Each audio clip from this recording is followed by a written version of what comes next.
আসসালামু আলাইকুম। শুভ অপরাহ্ন।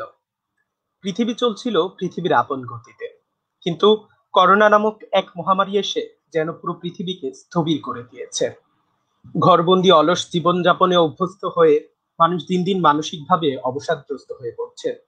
কিন্তু তাই বলে থেমে নেই বাংলাদেশ স্কাউটস এর কার্যক্রম। বাংলাদেশ স্কাউটস এর প্রোগ্রাম বিভাগ রোভার স্কাউটদের বর্তমান পরিস্থিতির কথা চিন্তা করে এবং সুরক্ষা রীতির কথা মাথায় রেখে গতবারের ধারাবাহিকতায় এবারও অনলাইন প্ল্যাটফর্মে আয়োজন করেছে দ্বিতীয় দক্ষতা অর্জন ই কোর্স 2021। প্রিয় রোভার স্কাউট বন্ধুরা, আমরা সকলেই জানি ক্রমোন্নতিশীল ব্যাচ পদ্ধতির মাধ্যমে একজন স্কাউট দক্ষ, যোগ্য ও চৌকস হয়ে ওঠে।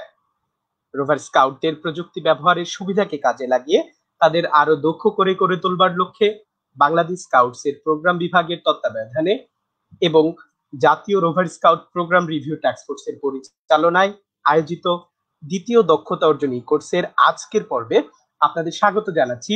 আমি রোভার মেহেদী হাসান, সহকারী রোভার মেট, ঢাকা বিশ্ববিদ্যালয় রোভার স্কাউট গ্রুপ। প্রিয় রোভার স্কাউট বৃন্দ, আমাদের ধারাবাহিক আয়োজনের অংশ হিসাবে আজ থাকছে সদস্য স্তরের রোভার স্কাউটদের জন্য মাশরুম চাষ বিষয়ের উপর দক্ষতা অর্জনের সুযোগ। আমরা ইতিমধ্যেই জেনেছি আমাদের এই আয়োজনে সেশন সমূহ পরিচালনা করে থাকেন বিষয়ভিত্তিক দক্ষ ও অভিজ্ঞ প্রশিক্ষকবৃন্দ। এরই ধারাবাহিকতায় আজ আমাদের মাঝে প্রশিক্ষক হিসেবে উপস্থিত রয়েছেন বাংলাদেশ সিভিল সার্ভিস কৃষি ক্যাডারের অভিজ্ঞ কর্মকর্তা কৃষিবিদ শেখ তৈয়বুর রহমান, কৃষি সম্প্রসারণ অফিসার, উপজেলা কৃষি অফিস, ইন্দুরকানী, পিরোজপুর।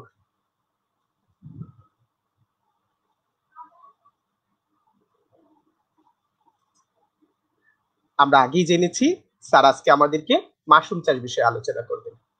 আশা করি আপনারা মনোযোগ সহকারে আজকে সেশনটিতে অংশগ্রহণ করবেন এবং পরবর্তী মূল্যায়নে সফলতা অর্জন করতে সক্ষম হবেন। কোর্সের বিষয়ভিত্তিক প্রশ্নসমূহ আপনারা কমেন্ট বক্সে জানাতে পারেন। সেশনের শেষ ভাগে প্রশ্নোত্তর পর্ব রয়েছে, সেখানে সম্মানিত প্রশিক্ষক মহোদয় আপনাদের প্রশ্নসমূহের উত্তর প্রদান করবেন। প্রিয় রোভার স্কাউট বৃন্দ, তাহলে আর দেরি নয়, সম্মানিত প্রশিক্ষক মহোদয়কে আজকের এই সেশনে স্বাগত জানিয়ে আমরা এখন সরাসরি চলে যাচ্ছি তার কাছে। কৃষিবিদ শেখ তৈয়বুর রহমান, কৃষি সম্প্রসারণ কর্মকর্তা, উপজেলা কৃষি অফিস, ইন্দুরকানী, পিরোজপুর। স্যারকে আজকের আয়োজনে স্বাগত জানাচ্ছি। স্যারকে তার সেশন পরিচালনার জন্য অনুরোধ করব। স্যার খুব সম্ভবত কারিগরি ত্রুটির কারণে স্যার হচ্ছে আমাদের সাথে কানেক্টেড হতে পারেননি বা ডিসকানেক্টেড হয়ে গিয়েছেন। আমরা কিছুক্ষণের মধ্যেই স্যারের কাছে ফিরে যাব। প্রিয় রোভার স্কাউট বৃন্দ, আপনারা এই সেশনটির বিবরণী আপনাদের জন্য যে নির্ধারিত মূল্যায়ন ফর্ম রয়েছে সেটি পেয়ে যাবেন। সেখানে আপনারা বিষয়ভিত্তিক সেশনটির উপরে মূল্যায়নে অংশগ্রহণ করে উত্তীর্ণ মান অর্জন সাপেক্ষে সনদ পাবেন। এছাড়াও ডেসক্রিপশনে আপনাদেরকে একটি লিংক দেওয়া আছে, যে লিংকের মাধ্যমে আপনারা আপনাদের যে কোনো ধরনের সমস্যা এই দক্ষতা কোর্স সম্পর্কিত সমস্যাগুলো জানাতে পারবেন। আপনারা অনেকেই বিভিন্ন সমস্যা আমাদেরকে জানিয়েছেন, আমরা চেষ্টা করেছি আপনাদের সেই ইমেইলগুলোর সমাধান করার জন্য, সেই ইমেইলের মাধ্যমে সমাধান করবার জন্য। আপনারা অনেকেই জিজ্ঞেস করেছেন যে সনদগুলো কবে পাবেন। সনদগুলো আমরা খুব শীঘ্রই আমাদের কোর্স সম্পূর্ণ হওয়ার পরে আপনাদের পাঠিয়ে দিব। আপনারা নিশ্চিন্তে থাকতে পারেন, উত্তীর্ণ মান যারা 60% বা তার বেশি নাম্বার পেয়েছেন তাদের কাছে নির্দিষ্ট সময় পর সনদ চলে যাবে। অনেকেই এখন পর্যন্ত রেজিস্ট্রেশন করতে পারেননি বা রেজিস্ট্রেশন নিয়ে চিন্তিত। আপনারা আবারও আপনাদের জন্য একটি সুযোগ রয়েছে। আপনারা চাইলে আপনাদের স্তর অনুযায়ী আপনাদের পছন্দসই যে বিষয়টি আছে সেই বিষয়ে দক্ষতা কোর্সে অংশগ্রহণ করতে পারবেন। অংশগ্রহণ করে ডেসক্রিপশন বক্স, প্রতিটি সেই লাইভেরই ডেসক্রিপশন বক্সে আপনারা পেয়ে যাবেন হচ্ছে রেজিস্ট্রেশন লিঙ্কটি। সেই রেজিস্ট্রেশন লিঙ্কে রেজিস্ট্রেশন করে মূল্যায়নে অংশগ্রহণ করতে পারে। তবে সেক্ষেত্রে আপনাদের মাথায় রাখতে হবে যে নির্ধারিত কোডটি চাওয়া হয় সেই জায়গায় আপনাদেরকে LR লিখতে হবে। ধন্যবাদ। আমরা খুব শীঘ্রই স্যারের সাথে যুক্ত হয়ে যাব ইনশাল্লাহ, আশা করছি। আর আমাদের আরো বেশ কিছু জিনিস আমাদের জানা উচিত। মাশরুম চাষ কিন্তু আমরা আজকের এই কোর্সটি যেহেতু সদস্য স্তরের জন্য, তো সদস্য স্তরের রোভাররা এটিতে অংশগ্রহণ করতে পারবেন। অন্য যে কোনো স্তরের রোভাররা এটি অংশগ্রহণ করতে পারেন, কিন্তু তারা মূল্যায়নে অংশগ্রহণ করতে পারবেন না এবং সনদ প্রাপ্তির সুযোগ তাদের নেই। এছাড়াও যারা প্রি রেজিস্ট্রেশন করেছেন তাদেরকে নির্ধারিত যে বিষয়টিতে রেজিস্ট্রেশন বা নির্ধারিত যে বিষয়টিতে নির্ধারণ করে দেওয়া হয়েছে তারা সেই বিষয়টিতেই অংশগ্রহণ করবে। প্রিয় সুধী, স্যার যুক্ত হওয়ার সুযোগে আমরা কিছু মাশরুমের গুণাগুণ সম্পর্কে জানতে পারি। আমরা সাধারণত মাশরুমকে ঘরেই চাষ করতে পারি। মাশরুমের জন্য আলাদা জমির প্রয়োজন হয় না, কিংবা হচ্ছে আলাদা খুব বড় প্ল্যাটফর্মের প্রয়োজন হয় না। মাশরুম প্রধানত আমিষ জাতীয় একটি খাবার বা ছত্রাক, সেটা থেকে আমরা আমিষটাই বেসিক্যালি বেশি পাই। আমরা মাশরুমের বীজ, যেটাকে স্পন বলা হয়, এই স্পন আমরা সংগ্রহ করতে পারি। তো মাশরুমের প্রকারভেদগুলোর মধ্যে একটি প্রকার হচ্ছে ওয়েস্টার মাশরুম। সেই জিনিসগুলো আমরা, এই ওয়েস্টার মাশরুমটা হচ্ছে সবচেয়ে বড় সুবিধা হচ্ছে এটি আমরা সারা বছর চাষ করতে পারি। অন্যান্য মাশরুম গুলো ঋতুভেদে হয়, কিছু মাশরুম শীতকালের জন্য বেশি ভালো বা শীতকালে তাদের উৎপাদনশীলতা ভালো থাকে, কিন্তু এই ওয়েস্টার মাশরুমটি যে কোনো সময়, বছরের যে কোনো সময় আমরা চাষ করতে পারি। তাই আমরা এই ওয়েস্টার মাশরুম, এবং এটি সহজলভ্য বটে, আমরা এই ওয়েস্টার মাশরুমের স্পন সংগ্রহ করতে পারি। তারপর সেই অংশটি, স্পনের যে চারপাশ আছে, সেই চারপাশে গোল স্পন হয়ে থাকে, সেই জায়গা থেকে আমরা কেটে যথাযথ পদ্ধতি অনুসরণ করে এটি করতে পারি। আমরা চাইলেই এই কোভিড কালীন সময়ে আমাদের সময়কে ইউটিলাইজেশন করার ক্ষেত্রে এই কাজটি করতে পারি। আমাদের বারান্দায় কিংবা হচ্ছে আমাদের, যেহেতু আমাদের ড্রেন গুলো খুব একটা কাজে লাগছে না, যদি আমাদের ড্রেন গুলো আমাদের কাছাকাছি হয়ে থাকে, আমরা ড্রেনেও এই মাশরুম চাষ করতে পারি। মাশরুম চাষে খুব বেশি ফলন আসতে খুব বেশি দিন লাগে না, 1 মাসের মধ্যেই ফলন পাওয়া যায়। আর এক্ষেত্রে আরেকটা জিনিস হচ্ছে যে মাশরুম সাধারণত একটু একটু অন্ধকারাচ্ছন্ন পরিবেশ প্রয়োজন হয়, বা একটু সরাসরি আলো বাতাস থেকে মুক্ত প্রয়োজন, সরাসরি যাতে সূর্যের আলো প্রবেশ না করে এমন অংশ প্রয়োজন হয়। সেক্ষেত্রে আমাদের বারান্দাগুলোতে আমরা চাইলেই, এখন আমাদের কাছে যে চটের বস্তা আছে সেটি দিয়ে একটু আচ্ছাদন তৈরি করে মাশরুম চাষ করতে পারি। মাশরুমের পুষ্টি গুণাগুণ হচ্ছে অনেক ক্ষেত্রেই হচ্ছে প্রশংসিত। মাশরুম হচ্ছে সাধারণত একটি অপুষ্পক বৃত্তজীবী ছত্রাক। এতে নিউক্লিক অ্যাসিড ও অ্যান্টি অ্যালার্জিন থাকায় এটি কিডনির পাথর হওয়া আটকায়। এটির মধ্যে প্রচুর পরিমাণে আয়রন পাওয়া যায়, যেটি কিনা আমাদের যেই অ্যানিমিয়া বা রক্ত স্বল্পতার চিকিৎসা, সেটির উপশমের ক্ষেত্রে অনেকটাই কাজ করে। এতে থাকা সালফার ইমিউনিটি বুস্ট করে রোগ প্রতিরোধ ক্ষমতা বাড়িয়ে তুলতে পারে। আমাদের এই সময়টিতে যেহেতু কোভিড সিচুয়েশন, এই সময়টিতে আমরা জানি যে কোভিডের যেহেতু বিশেষ কোনো চিকিৎসা নেই, সেক্ষেত্রে শরীরের ইমিউনিটিটা খুব জরুরি। সেই জায়গাটিতে মাশরুম চাষ করে আমরা যদি নিজের পরিবারের পুষ্টি চাহিদাটুকু নিজেরা পূরণ করতে পারি, সেক্ষেত্রে আমাদের বলা যেতে পারে যে আমরা লাভবান হতেই পারি। এছাড়া আমরা এই মাশরুম চাষের যে বিষয়গুলো, সেগুলো নিয়ে আমরা বিস্তারিত জানবো। আমরা আশা করি খুব শীঘ্রই স্যার আমাদের সাথে যুক্ত হয়ে যাবেন। আমরা ততক্ষণ পর্যন্ত অপেক্ষা করব এবং আশা করি খুব শীঘ্রই আমরা স্যারের সাথে যুক্ত হতে পারবো। প্রিয় সুধী, বিদ্যুৎ বিভ্রাটের কারণে প্রশিক্ষক মহোদয় একটু যুক্ত হতে সময় লাগছে, আমরা কিছুক্ষণের মধ্যেই যুক্ত হয়ে যাব। আমাদের বাংলাদেশ স্কাউটস রোভার প্রোগ্রাম, জাতীয় রোভার প্রোগ্রাম রিভিউ টাস্ক ফোর্সের আয়োজনে গত বছরও করোনাকালীন সময়ে এই আয়োজনটি আমরা করেছিলাম। Rover programme review task force করেছিল, সেই জায়গাটিতে বিপুল সংখ্যক রোভাররা দক্ষতা অর্জন করেছেন। আমরা জানি যে পৃথিবীতে এই কোভিড সিচুয়েশনে পৃথিবীতে আমরা থেমে থাকলেও সময় থেমে থাকি। আমাদের সেই জায়গা থেকে, দৃষ্টিকোণ থেকে রোভার প্রোগ্রামকে বাস্তবায়ন করার জন্য, রোভার প্রোগ্রামকে ত্বরান্বিত করার জন্য বাংলাদেশ স্কাউটসের প্রোগ্রাম ডিভিশন সংশ্লিষ্ট যে টাস্ক ফোর্স গুলো আছে 3 শাখার, cub program review, cub scout programme review task force, scout programme review task force এবং জাতীয় rover scout programme review task force, তাদের ব্যবস্থাপনায় এই আয়োজনগুলো চলছে 3 শাখার জন্য। 3 শাখার কাব, রোভার স্কাউট এবং রোভার বৃন্দ তাদের প্রোগ্রামের গুরুত্বপূর্ণ অংশগুলো এই আয়োজনের মাধ্যমে শেষ করতে পারছেন। আমরা আশা করি যে ইউনিট পর্যায়ে এই আয়োজনগুলো থেকে শিক্ষা নিয়ে তারা তাদের ভার্চুয়াল ট্রুপ মিটিং কিংবা প্যাক মিটিং গুলোতে বাস্তবায়ন করবে। আমরা চেষ্টা করছি খুব দ্রুতই স্যারের সাথে কানেক্ট করার জন্য। স্যার খুব সম্ভবত আমাদের মাঝে যুক্ত হয়ে গিয়েছেন, আমরা স্যারকে কিছুক্ষণের মধ্যেই পেয়ে যাব। স্যার আমাদের মাঝে যুক্ত হয়েছেন, স্বাগত জানাচ্ছি স্যারকে। এ পর্যায়ে আজকে সেশনটি পরিচালনা করার জন্য বিনীত অনুরোধ করছি কৃষিবিদ শেখ তৈয়ুব রহমান, কৃষি সম্প্রসারণ কর্মকর্তা, উপজেলা কৃষি অফিস, ইন্দুরকানী, পিরোজপুর। স্যারকে তার সেশন পরিচালনার জন্য বিনীত অনুরোধ করছি। বিসমিল্লাহির রহমানির রহিম। আসসালামু আলাইকুম সবাইকে। বাংলাদেশ স্কাউটকে অসংখ্য ধন্যবাদ এমন একটি সুন্দর আয়োজন করার জন্য, এবং সবাইকে পবিত্র মাহে রমজান এবং বাংলা নববর্ষের শুভেচ্ছা। আশা করি এই প্যান্ডেমিক সিচুয়েশনে আপনারা সবাই বাড়িতেই আছেন, বাড়িতে থেকে সুস্থ এবং নিরাপদে আছেন, এবং এই বসে থাকার সময়টাতে, বাড়িতে থাকার সময়টাতে আমরা যেন প্রোডাক্টিভ কিছু করতে পারি, এবং যেটা আমাদের জন্য অর্থনৈতিক প্রবৃদ্ধি আনার সাথে সাথে পারিবারিক পুষ্টি চাহিদা অর্জন করতে পারে, এমন একটা বিষয় নিয়ে আমরা আজকে করতে চাই, ক্লাস নিতে চাই, প্রশিক্ষণ নিতে চাই। এক্ষেত্রে আমরা মাশরুম চাষ নিয়ে কাজ করতে চাই।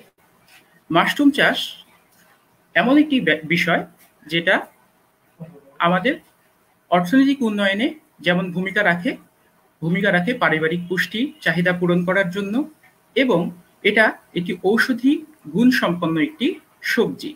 মাশরুমে রয়েছে বহুবিধ ব্যবহার, এবং যদি আমরা এটাকে আরো বেশিভাবে উৎপাদনমুখী করতে পারি, আর একটু কমার্শিয়ালি ভাবে যদি আগাতে পারি, তাহলে এর মাধ্যমে আমরা অচিরেই বেকারত্ব দূর করতে পারবো, আত্মকর্মসংস্থান তৈরি করতে পারবো উইমেন এম্পাওয়ারমেন্ট।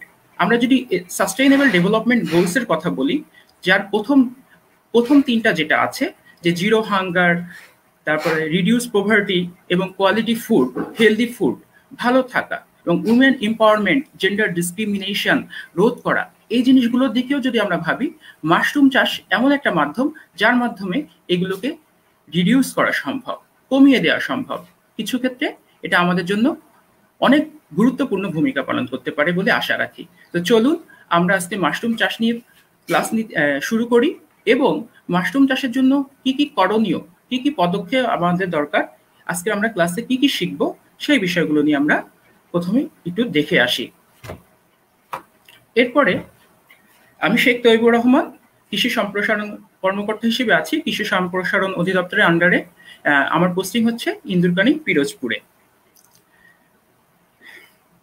তো সবাইকে শুভেচ্ছা জানিয়ে শুরু করা যাক আমাদের সেশনটি। আজকের বিষয়ে আমরা যে বিষয়গুলো নিয়ে আলোকপাত করতে চাই সেটা হচ্ছে মাশরুম কি এবং কেন। বিভিন্ন প্রকার মাশরুমের সম্পর্কে আমরা এখানে জানবো।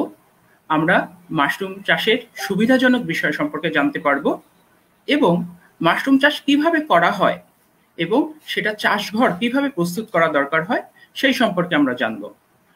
মাশরুমে বিভিন্ন রকম রোগবালাই এবং ক্ষতিকর পতঙ্গ থাকতে পারে, সেইগুলোর ক্ষেত্রে আমরা জ্ঞান অর্জন করব, এবং সর্বোপরি মাশরুম সংরক্ষণ কিভাবে করা যায়, মাশরুমের বিভিন্ন খাদ্য প্রসেসিং এর মাধ্যমে কিভাবে মাশরুম থেকে আমরা খাদ্যদ্রব্য পেতে পারি, সেই বিষয়গুলো নিয়ে আমরা আলোচনা করব। প্রথমত, মাশরুম কি? মাশরুম একটি ছত্রাক। এটা অ্যাগারেসি ফ্যামিলি বা পরিবারভুক্ত একটি ছত্রাক, একটি মাইক্রো অর্গানিজমস। পৃথিবীতে অসংখ্য মাশরুম রয়েছে, এবং এই মাশরুমের মধ্যে কিছু খাওয়ার যোগ্য, কিছু খাওয়ার যোগ্য নয়।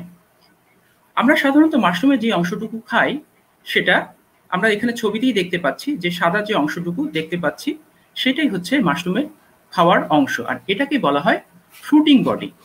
মাশরুম সাধারণত মৃতজীবী ছত্রাক, অর্থাৎ মৃত বিভিন্ন কাঠপালা, খড়কুটা এগুলোর উপরে এরা জন্মায়, এবং পৃথিবীতে অসংখ্য রকমের ফাঙ্গাস তথা ছত্রাক রয়েছে।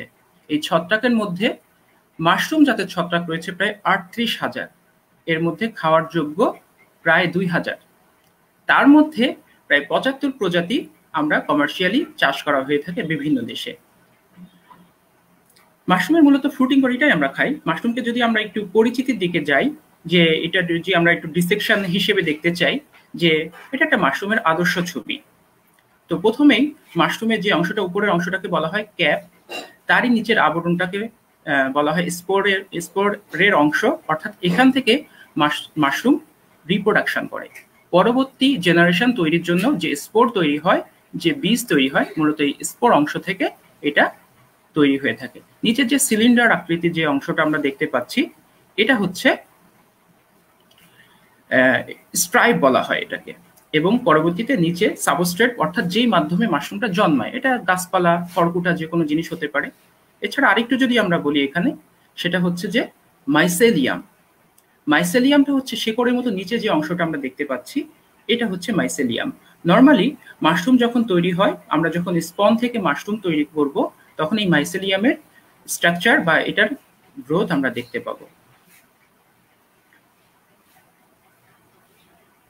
এখন আমাদের প্রশ্ন হচ্ছে, মাশরুম কেন খাবো? মাশরুম একটি অতি সুস্বাদু একটি খাবার, অতি পুষ্টিকর, বিভিন্ন পুষ্টিগুণে ভরা, বিভিন্ন মিনারেলস এবং ভিটামিনস এবং খাদ্য যেসব প্রাণ এবং অন্যান্য যে উপাদানগুলো আছে, আমিষ, শর্করা, স্নেহ, ফ্যাটি অ্যাসিড, বিভিন্ন রকম উপাদানে হচ্ছে মাশরুম ভরপুর। এটি সহজপাচ্য অর্থাৎ সহজে হজম হয়। অন্যান্য শারীরিক যে কোনো সমস্যা দূরকরণের জন্য মাশরুম একটি গুরুত্বপূর্ণ ভূমিকা। আর নিরোগ শরীর অর্থাৎ সুস্থ শরীর, সুস্থ দেহ, সুস্থ মন অর্জনের জন্য মাশরুম অত্যন্ত একটি গুরুত্বপূর্ণ খাদ্য মাধ্যম। এবং মাশরুম একটি ঔষধি সবজি, ঔষধি উপাদানে ভরপুর। বিভিন্ন রকম ঔষধি উপাদান মাশরুমে বিদ্যমান রয়েছে। আমরা যদি একটু খেয়াল করি মাশরুমের বিভিন্ন গুণাগুণ নিয়ে, যদি দেখি যে প্রতি 100 গ্রাম শুকনো মাশরুমে আমরা কি কি পাই, আমরা স্লাইডে দেখতে পাচ্ছি যে মাশরুমে আমিষের পরিমাণটা অত্যাধিক, অনেক বেশি, তাই এটাকে ভেজিটেবল প্রোটিনও বলা হয়ে থাকে। অর্থাৎ যারা নন ভেজিটেরিয়ান অর্থাৎ ভেজিটেরিয়ান যারা, তারাও কিন্তু মাশরুমের মাধ্যমে সহজেই প্রোটিন অর্জন করতে পারে। প্রায় 100 গ্রাম শুকনো মাশরুমে 25 থেকে 35 গ্রাম প্রোটিন পাওয়া যাচ্ছে। শর্করা প্রায় 20 থেকে 25 গ্রাম, আঁশও অনেক বেশি, ফাইবার, যা কোষ্ঠকাঠিন্য নিরাময়ের জন্য খুবই গুরুত্বপূর্ণ। স্নেহ পদার্থ খুব অল্প রয়েছে এবং এখানে কোলেস্টেরলের মাত্রা নেই বললেই চলে। সুতরাং যে কোনো হৃদরোগী, ডায়াবেটিসের রোগী এটাকে নিজের খাদ্য মেনুতে রাখতে পারে। তারপরে যদি খাদ্য শক্তি হিসেবে বলি, প্রতি 100 গ্রাম মাশরুমে আমরা 43 ক্যালোরি শক্তি পেয়ে থাকি। এর মধ্যে রয়েছে বিভিন্ন প্রকার ভিটামিন। তার মধ্যে ভিটামিনের মধ্যে উল্লেখযোগ্য রয়েছে vitamin B1, vitamin B2, vitamin B6, vitamin C, vitamin B complex, vitamin B12 এবং অন্যান্য। এবং ভিটামিন ডি এরও কিছু অংশ রয়েছে যা শিশুর হাড়, দাঁত গঠনের জন্য অত্যন্ত গুরুত্বপূর্ণ ভূমিকা পালন করে। এবং খনিজ পদার্থ এটাতে রয়েছে প্রায় 75 মিলিগ্রাম এর মধ্যে খনিজ পাওয়া যায়, তার মধ্যে calcium, phosphorus, magnesium, iron, zinc সহ অন্যান্য বিভিন্ন প্রয়োজনীয় উপাদানগুলো আমরা এখানে দেখতে পেয়ে থাকি। যদি ঔষধি গুণের কথা আমরা বলি মাশরুমে কি নাই, এই ক্ষেত্রে আমরা এইভাবে সহজে বলতে পারি, এমন কোনো রোগের নিরাময় নেই বললেই চলে যেটা মাশরুম দিয়ে সম্ভব নয়। আমরা যদি নিয়মিত আমাদের খাদ্য তালিকায় মাশরুমকে অন্তর্ভুক্ত করতে পারি, তাহলে আমরা ইনশাআল্লাহ রোগের বিভিন্ন রকম রোগ, জটিল এবং দুরারোগ্য রোগ থেকেও আমরা নিজেদেরকে রক্ষা করতে পারি। আমরা এখানে দেখতে পাচ্ছি বিভিন্ন গুরুত্বপূর্ণ এবং খুব বহুল পরিচিত যেমন রোগ দেখতে পাচ্ছি, ডায়াবেটিস, হৃদরোগ, উচ্চ রক্তচাপ, ক্যান্সারজনিত সমস্যা, এমনকি টিউমার, আমাশয়, পেটে পীড়া, বিভিন্ন রকম সমস্যার জন্য মাশরুম গুরুত্বপূর্ণ ভূমিকা পালন করছে। সুতরাং অবশ্যই আমরা আমাদের খাদ্য তালিকায় মাশরুমকে রাখতেই পারি।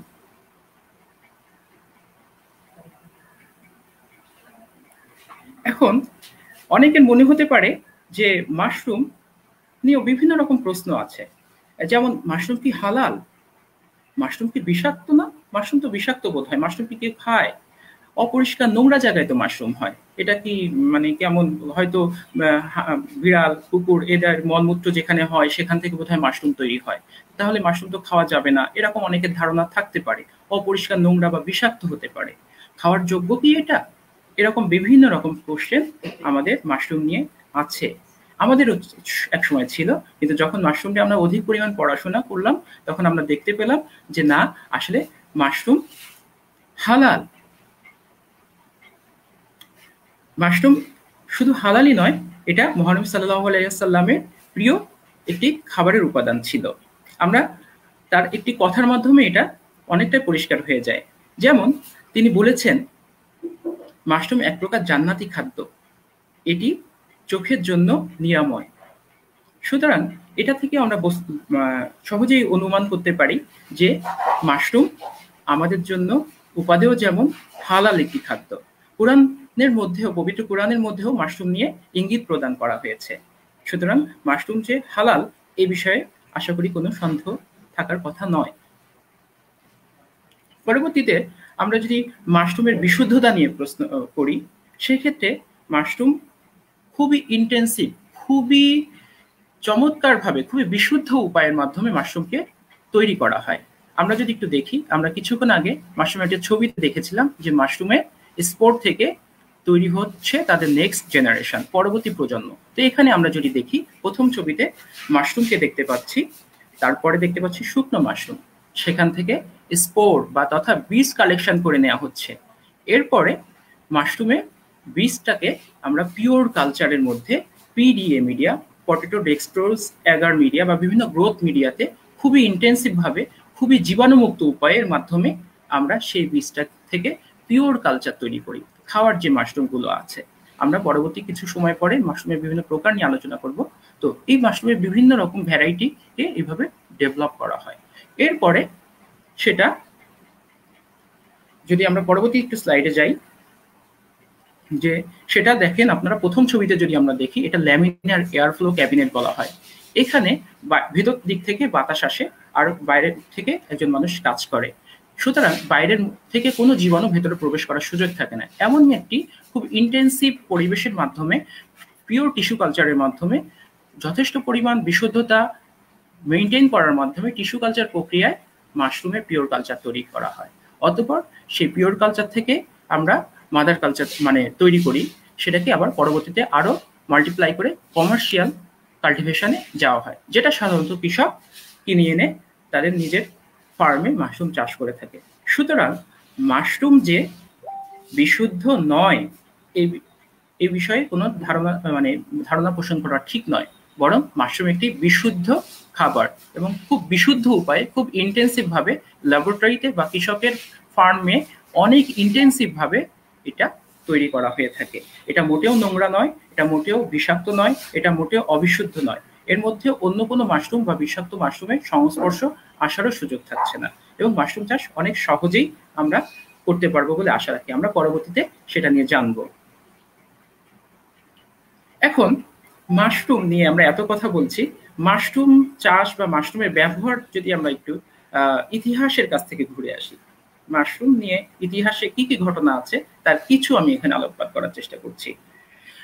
যখন প্রাগৈতিহাসিক যুগে, বা প্রাগৈতিহাসিক যুগ বলা ভুল হলো, যে প্রাচীন যুগে যখন আদিকালে মানুষ সম্পূর্ণ প্রকৃতির উপরে নির্ভর ছিল, যখন প্রাকৃতিক ফলমূলের উপরই তারা শুধুমাত্র নির্ভর ছিল, তখনও তাদের খাদ্য মেনু হিসেবে মাশরুম ছিল।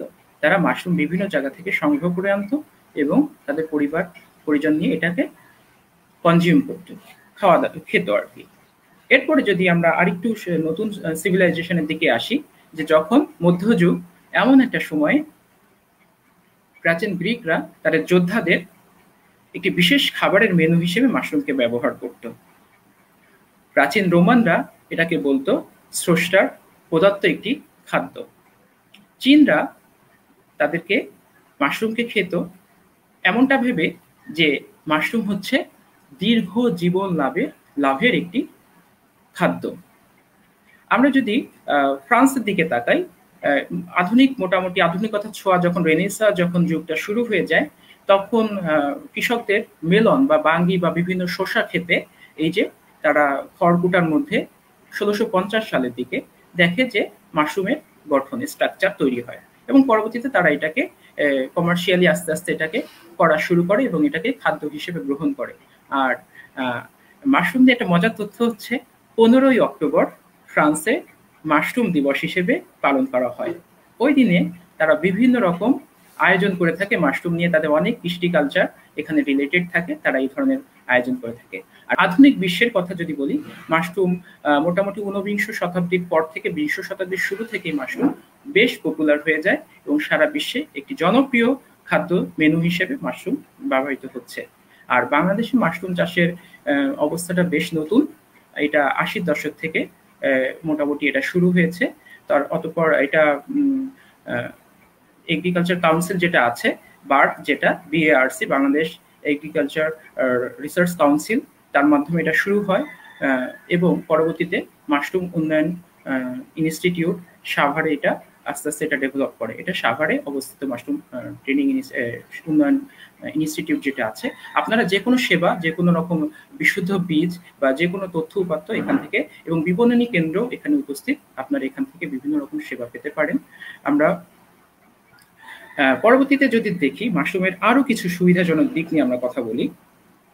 মাশরুম বাংলাদেশের ক্ষেত্রে অত্যন্ত সম্ভাবনাময় একটি ফসল। প্রায় গত বছর যদি আমরা বলি 2018-19 সালে অর্থ বছরে শুধুমাত্র মাশরুম উৎপাদন হয়েছে প্রায় 40,000 মেট্রিক টন। এটা খুব দ্রুত বর্ধনশীল এবং খুবই উপাদেয় এবং খুবই অর্থনৈতিকভাবে উন্নতি প্রদানকারী একটি খাদ্য এটা। তো আমরা আরেকটু যদি দেখি পরবর্তীতে, এটি খুবই লাভজনক। এখানে বিসিআর মানে হচ্ছে কস্ট বেনিফিট রেশিও, অর্থাৎ আমি কতটুকু ইনভেস্ট করলাম, কতটুকু আউটপুট পেলাম, এটারই একটি অনুপাত এটা। তো এই ক্ষেত্রে যদি আমরা দেখি সর্বনিম্ন আমরা 1.55 এখানে কস্ট বেনিফিট রেশিও পাই এবং আরো এখান থেকে এটা বাড়তে বাড়তে 4.25 অর্থাৎ প্রায় 4.5 থেকে 4.5 গুণ বা আরো বেশি এ থেকে লাভবান হওয়া যায়। অর্থাৎ আমি যদি 1 টাকা ইনভেস্ট করি, আমি 5 টাকা আউটপুট, 5 গুণ আউটপুট এখান থেকে বা তার বেশি আউটপুট এখানে থেকে পাবো। এবং মাশরুম চাষের আরেকটা গুরুত্বপূর্ণ ব্যাপার হচ্ছে কম খরচ, কম সময়, কম মূলধন এবং কম জায়গায় এটা করা যায়। উৎপাদন খরচ খুবই কম এবং বিক্রয় মূল্য অনেক বেশি। ভূমিহীন কৃষক যারা আছেন, যারা বসে আছে, বেকার দুস্থ মানুষ যারা আছে এবং যারা মহিলা যারা আছেন গ্রামের দুস্থ বা রুরাল এরিয়াতে, যারা নেহায়েত কোনো কাজের সাথে ইকোনমিক কোনো ইনভলভমেন্টের সাথে জড়িত নয়, তারাও অল্প পুঁজি এবং তাদের পরিশ্রমের মাধ্যমে মাশরুম থেকে উন্নয়ন করতে পারে। বর্তমান মাননীয় প্রধানমন্ত্রী যে কথা বলেছেন যে প্রতিটি ইঞ্চি জায়গাকে কৃষির আওতাধীন আনা, তার একটি অন্তর্ভুক্ত দিক হিসেবে আমরা মাশরুমকে ব্যবহার করতে পারি। প্রতিটা ইঞ্চি জায়গা এখানে উপযোগী করে ব্যবহার করার সুযোগ থাকছে।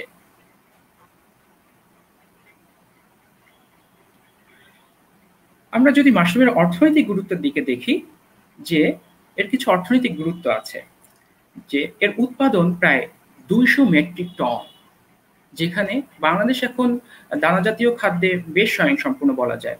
চাল উৎপাদনে আমরা মোটামুটি এখন বিশ্বের 3য় ছোট দেশ হওয়া সত্ত্বেও, এবং এটার প্রোডাকশন অনেক বেশি, প্রায় 7 থেকে 8 মেট্রিক টন, 6-7 মেট্রিক টন হচ্ছে। 1 টন সমান 1000 কেজি, আর 1 হেক্টর সমান 10,000 বর্গমিটার। তো এই জায়গাটাতে ধান যথেষ্ট ভালো উৎপাদন হচ্ছে। কিন্তু আমরা তার সাপেক্ষে যদি মাশরুমকে তুলনা করি, মাশরুম প্রতি হেক্টরে প্রায় 200 মেট্রিক টন হচ্ছে, অর্থাৎ প্রায় 2 লক্ষ কেজি 10,000 বর্গমিটারে অর্জন করা সম্ভব হচ্ছে। হিউজ, ভাস্ট, অনেক বড় অ্যামাউন্ট এটা আমরা তৈরি করতে পারছি এবং এটার দামও প্রায় অনেক বেশি। 150 থেকে 200 টাকা, 300 টাকা পর্যন্ত মাশরুমের কেজি হয়ে থাকে, আরো বেশি বিশেষ মাশরুমের ক্ষেত্রে আরো দাম বেশি। এবং এটা যদি শুকনো অবস্থায় আমরা প্রসেসিং করে বিক্রি করি, সেটা 1200 থেকে 1500 টাকা কেজি হয়ে যায় মাশরুমের। এর ফলে যেটা হচ্ছে, বেকারত্ব নিরসন হচ্ছে, যেমন উইমেন এম্পাওয়ারমেন্ট হচ্ছে আত্মনির্ভরশীলতা অর্জন। এবং এটি মজার ব্যাপার হচ্ছে, এটা সারা বছর চাষ করা যায়। মাশরুম আমিষের একটি অন্যতম উৎস। কুটির শিল্পের ক্ষেত্রে মাশরুমের গুরুত্ব অপরিসীম। বৈদেশিক মুদ্রা অর্জনের সুযোগ তৈরি হচ্ছে মাশরুমের মাধ্যমে। আর মাশরুম একটি পরিবেশ বান্ধব চাষাবাদ পদ্ধতি। এটার মাধ্যমে পরিবেশের তেমন কোনোই ক্ষতি হচ্ছে না, কোনো রকম হ্যাজার্ড বা বিপদ আপদ তৈরি হচ্ছে না। এবং মাশরুম ব্যবহার করার পরে ব্যবহৃত স্পঞ্জটি যখন আর কাজ করবে না, সেটাকে আমরা জৈব সার বা পোল্ট্রি ফিড বা ফিশ ফিড হিসেবেও আমরা এটাকে ব্যবহার করতে পারি। এটা একটি উত্তম জৈব সার হিসেবে ব্যবহার করা যায়। এবং মাশরুম চাষে যেহেতু ইনভেস্টমেন্ট খুবই কম থাকে এবং আউটপুট মোটামুটি কম বেশি পাওয়াই যায়, এখানে ঝুঁকি নেই বললেই চলে। এরপরে আমরা মাশরুমের বিভিন্ন জাত নিয়ে কথা বলবো। বিভিন্ন রকম ভ্যারাইটি, বিভিন্ন রকম মাশরুমের প্রকার রয়েছে, আমরা সেগুলো একটু দেখব। এখানে প্রথমে যদি আমরা মৌসুম অনুসারে মাশরুমকে ভাগ করি, কোন মৌসুমে অর্থাৎ কোন সিজনে কোন মাশরুমটা বেশি ভালো হয়, সেই ক্ষেত্রে আমরা ভাগ করতে পারি। কিছু আছে গ্রীষ্মকালীন, কিছু আছে শীতকালীন, কিছু আছে 12 মাসে অর্থাৎ সারা বছর পাওয়া যায়। গ্রীষ্মকালীন মাশরুমের মধ্যে রয়েছে খড় মাশরুম বা স্ট্র মাশরুম বলা হয়, মিল্কি মাশরুম আছে, আছে ঋষি মাশরুম। এরপরে রয়েছে শীতকালীনের মধ্যে বাটন মাশরুম, সীমাজি মাশরুম। সারা বছর চাষ করার মাশরুমের মধ্যে রয়েছে ওয়েস্টার মাশরুম, খুবই পপুলার, খুবই অ্যাভেলেবল একটি মাশরুম। এছাড়া পপুলার মাশরুমও রয়েছে। ব্যবহারের দিক থেকেও আমরা যদি বলি, কোনোটা মেডিসিনাল পারপাজে ব্যবহার হচ্ছে, কোনোটা এডিবেল বা খাদ্য অভ্যাসের কারণে ব্যবহৃত হচ্ছে, কোনোটা নান্দনিকতার জন্য ব্যবহৃত হচ্ছে। এইভাবে ব্যবহারের দিক থেকেও আমরা মাশরুমকে ভাগ করতে পারি। সহজলভ্যতার দিক থেকে কোনোটা দামি সহজ, কোনোটা দামি, কোনোটা কোন মৌসুমে কখন পাবো, এইভাবেও সহজলভ্যতার ভিত্তিতে আমরা মাশরুমকে ভাগ করতে পারি। এবং চাষের পদ্ধতির দিক থেকেও আমরা ভাগ করতে পারি মাশরুমকে। কোনোটা বেড পদ্ধতিতে, কোনোটা হচ্ছে মাচা তৈরি করে হতে পারে। এইভাবে মাশরুমকে আমরা ভাগ করতে পারি। আমরা আপনাদের সুবিধার জন্য কিছু মাশরুম নিয়ে একটু ডিটেইলড আলোচনা করতে চাই, তাদের ছবি সংবলিত করে। যেমন বাটন মাশরুম নিয়ে যদি আমরা কথা বলি, আমরা এক্ষুনি নামগুলো পড়লাম বিভিন্ন সিজন ওয়াইজ। তো এখন আমরা বাটন মাশরুম নিয়ে যদি একটু কথা বলি, সেটা হচ্ছে বাটন মাশরুম সারা বিশ্বে খুবই জনপ্রিয় একটি মাশরুম। হোটেল রেস্তোরাঁতে আমরা বিভিন্ন সালাদ আইটেমে, বিভিন্ন স্যুপে বাটন মাশরুমের স্লাইস দেখতে পাই। তো এটি খুবই সুস্বাদু এবং এটি একটি শীতকালীন মাশরুম, এবং এটা অ্যান্টিঅক্সিডেন্টে ভরা এবং নিউরোলজিক্যাল ডেভেলপমেন্টের ক্ষেত্রে এটা খুবই খুবই গুরুত্বপূর্ণ ভূমিকা পালন করে থাকে। সুতরাং বাটন মাশরুমের চাষ লাভজনকের পাশাপাশি, উপাদেয় হওয়ার পাশাপাশি মেডিসিনাল ভ্যালু খুব ইম্পর্টেন্ট। পরবর্তীতে যদি আমরা দেখি, এরপরে আছে ওয়েস্টার মাশরুম। কিছুক্ষণ আগে আমরা ওয়েস্টার মাশরুম নিয়ে বললাম, যেটা এটা বহুল চাষকৃত মাশরুম, অর্থাৎ এটা যেহেতু সারা বছর চাষ করা যায়, সুতরাং এটাই সবচেয়ে বেশি বাংলাদেশের কৃষকরা চাষ করে থাকে। এটা সহজ পদ্ধতিটা, রান্নার কাজে এটি ব্যবহৃত হয়ে থাকে এবং এটা তুলনামূলকভাবে দামে সস্তা, সংরক্ষণ পদ্ধতি সহজ, সহজলভ্য ওয়েস্টার মাশরুম। এরপরে খড় মাশরুম। আমরা একটু দেখতে পাচ্ছি মাশরুমের কালারের দিকে যদি দেখি আমরা, স্ট্র বা খড়ের মতো কালার এটা। তো এটার কিছু মেডিসিনাল ইম্প্যাক্ট এবং কিছু পজিটিভ ব্যাপার আছে। সেটা হচ্ছে এটা চাষাবাদ খুবই সহজ, খরচ কম, এবং এটা আমাদের শরীরের মধ্যে যেসব ফ্রি রেডিকেলস গুলো তৈরি হয়, যা আমাদের শরীরের জন্য খারাপ, সেই ফ্রি রেডিকেলস গুলোকে কমিয়ে দেয়। এটা আমাদের ক্যান্সার যে সেলগুলো আছে সেগুলোকে ডিস্ট্রয় করে দেয়। এরপরে আছে ঋষি মাশরুম। ঋষি মাশরুম হচ্ছে অত্যন্ত দামি একটি মাশরুম এবং এটি ঔষধি গুণে ভরপুর একটি মাশরুম। আমরা দেখতে পাচ্ছি কানের মতো স্ট্রাকচার, এবং এটা ইমিউন সিস্টেম, আমাদের শরীরের যে রোগ প্রতিরোধ যে ক্ষমতা তৈরি করার জন্য এটি খুবই গুরুত্বপূর্ণ। এবং এটা আমাদের স্ট্রেসকে দমিয়ে দেয় এবং আমাদের ঘুমকে সুন্দর করে, প্রেশারকে স্বাভাবিক রাখে, এবং এটি একটি গ্রীষ্মকালীন মাশরুম। পরবর্তীতে আমরা যদি দেখি মিল্কি মাশরুম, এটা মাশরুম জগতে একটি নিউ এডিশন। এটা ভারতীয় উপমহাদেশের একটি নতুন ডেভেলপড মাশরুম। এটা মূলত রান্নার পারপাজে ব্যবহার করা হয়ে থাকে, সুস্বাদু, এবং এটা বেশ দামি এবং গ্রীষ্মকালীন মাশরুম। এইগুলো মোটামুটি মাশরুম দিয়ে আমরা পরিচিতি করলাম।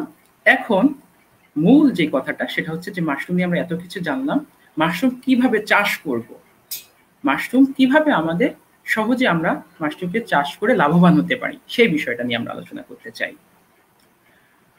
প্রথমত আমাদের মনে রাখতে হবে, ওয়েল প্ল্যানিং ইজ হাফ ডান। অর্থাৎ আমরা যদি সুন্দরভাবে পরিকল্পনা করতে পারি, তার মানেই বুঝে যে যাব আমাদের কাজ মানে অর্ধেকই হয়ে গিয়েছে। সুতরাং সুন্দর পরিকল্পনা করে যদি আমরা আমাদের কাজ এগিয়ে নিতে পারি, তাহলে সহজেই আমরা এখানে সফল হতে পারবো। মাশরুম একটি স্পর্শকাতর অর্গানিজম, অর্থাৎ এই মাশরুমের জন্য বেশ কিছু ক্রাইটেরিয়া, বেশ কিছু পরিবেশ, কিছু ইন্টেন্সিভ কন্ডিশন এখানে প্রোভাইড করা খুব জরুরি। যেমন আলোর অবস্থা যদি আমরা বলি, এখানে অধিকাংশ মাশরুম হালকা আলো বা আবছা আলোতে ভালো হয়। এরপরে যদি আমরা তাপমাত্রার ক্ষেত্রে বলি, তাপমাত্রা সাধারণত মাশরুম যেখানে আমরা চাষ করব, যে ঘরটাতে, সেটা 20 থেকে 30 ডিগ্রি সেলসিয়াস তাপমাত্রা হওয়া ভালো। এবং তাপমাত্রা নিয়ন্ত্রণের জন্য আমরা চারিপাশে বস্তা ব্যবহার করতে পারি, মাঝে মাঝে ভেজা বস্তা ব্যবহার করতে পারি। এবং মাশরুমের আর্দ্রতা, মাশরুম যে ঘর সেখানকার আর্দ্রতা 80 থেকে 90% হওয়াটা খুব বেশি জরুরি। বায়ু প্রবাহ, এখানে পর্যাপ্ত বায়ু প্রবাহ থাকা জরুরি, কারণ প্রচুর পরিমাণ কার্বন ডাই অক্সাইড তৈরি হয়, আর এটা মাশরুম ফর্মেশনে অনেক সময় হ্যাম্পার বা ক্ষতি করতে পারে। সুতরাং মাশরুম চাষের জন্য আমাদের পর্যাপ্ত বাতাসের ব্যবস্থা থাকতে হবে, এবং সবচেয়ে ইম্পর্টেন্ট একটা ব্যাপার অক্সিজেনের উপস্থিতি। অক্সিজেন জারণ বিজারণ প্রক্রিয়ায় ডিকম্পোজড হতে সাহায্য করে মাশরুমের সাবস্ট্রেটকে, এবং এটা মাশরুমকে খাদ্য তৈরিতে যথেষ্ট পরিমাণ ভূমিকা পালন করে। পরবর্তী স্লাইডে যদি আমরা যাই, দেখব যে মাশরুমের চাষঘর কিভাবে প্রস্তুত করা হচ্ছে। এটা শেড দিয়ে করা হচ্ছে, এবং এটা প্রথমে আমরা যে ছবিটা বাম পাশে দেখতে পাচ্ছি সেটা বাটন মাশরুমের একটি ছবি। এটা মূলত বেড পদ্ধতিতে করা হচ্ছে, এবং এখানে স্ট্রর উপরে করা হচ্ছে, খড় বিছিয়ে তার উপরে এটা করা হচ্ছে। দ্বিতীয় ছবিটা যদি আমরা দেখি, এখানে মাশরুমকে দড়িতে ঝুলিয়ে স্পনগুলোকে ঝুলিয়ে করা হচ্ছে। এটা ম্যানেজমেন্টের সহজ, এটা আধুনিক পদ্ধতিতে এটা করা হয়, এবং এটার মাধ্যমে দ্রুত মাশরুমকে বেশি কেয়ার নেওয়ার সুযোগটা থাকে ইন্টেন্সিভ ভাবে। পরবর্তী স্লাইডে যদি আমরা আরেকটু দেখি, যে এটা মাশরুম উন্নয়ন ইনস্টিটিউট থেকে তুলেছিলাম যখন ওখানে ছিলাম বা দেখেছিলাম, যে এখানে প্রত্যেকটা স্টেজে বা মাচা করে এটা করা হয়, এবং প্রত্যেকটা মাচাতে মাশরুমের স্পনগুলো, অর্থাৎ মাশরুমের যে সাবস্ট্রেট ভর্তি, যে মাইসেলিয়া ভর্তি যে উপাদানগুলো, সেটা আমরা এখানে রাখা হচ্ছে, এবং এটাকে থরে থরে তাকে তাকে সাজানো হয়। প্রতি তাকের মাঝে মাঝে স্পেস রাখা হয় যাতে ইন্টেন্সিভ কেয়ার তাদেরকে নেওয়া যায়। এইভাবে এটা আমরা জানতে পারি। পরবর্তী স্লাইডে যদি আমরা একটু যাই, মাশরুম উৎপাদন কৌশল। এখন আমরা মাশরুম চাষ করতে চাই, আমাদের কিছু উপকরণ দরকার। কি কি উপকরণ লাগতে পারে? প্রথম যে উপকরণ সেটা হচ্ছে বীজ, মাশরুমের বীজ। এটা কি হয়? আমরা তো কিছুক্ষণ আগে জানলাম মাশরুমকে স্পন বা মাশরুমের স্পোর থেকে হচ্ছে, তাহলে মাশরুমের বীজ কিভাবে আমরা পেলাম? মাশরুমের বীজ মূলত স্পোরটাকে পিওর কালচার করা হয়।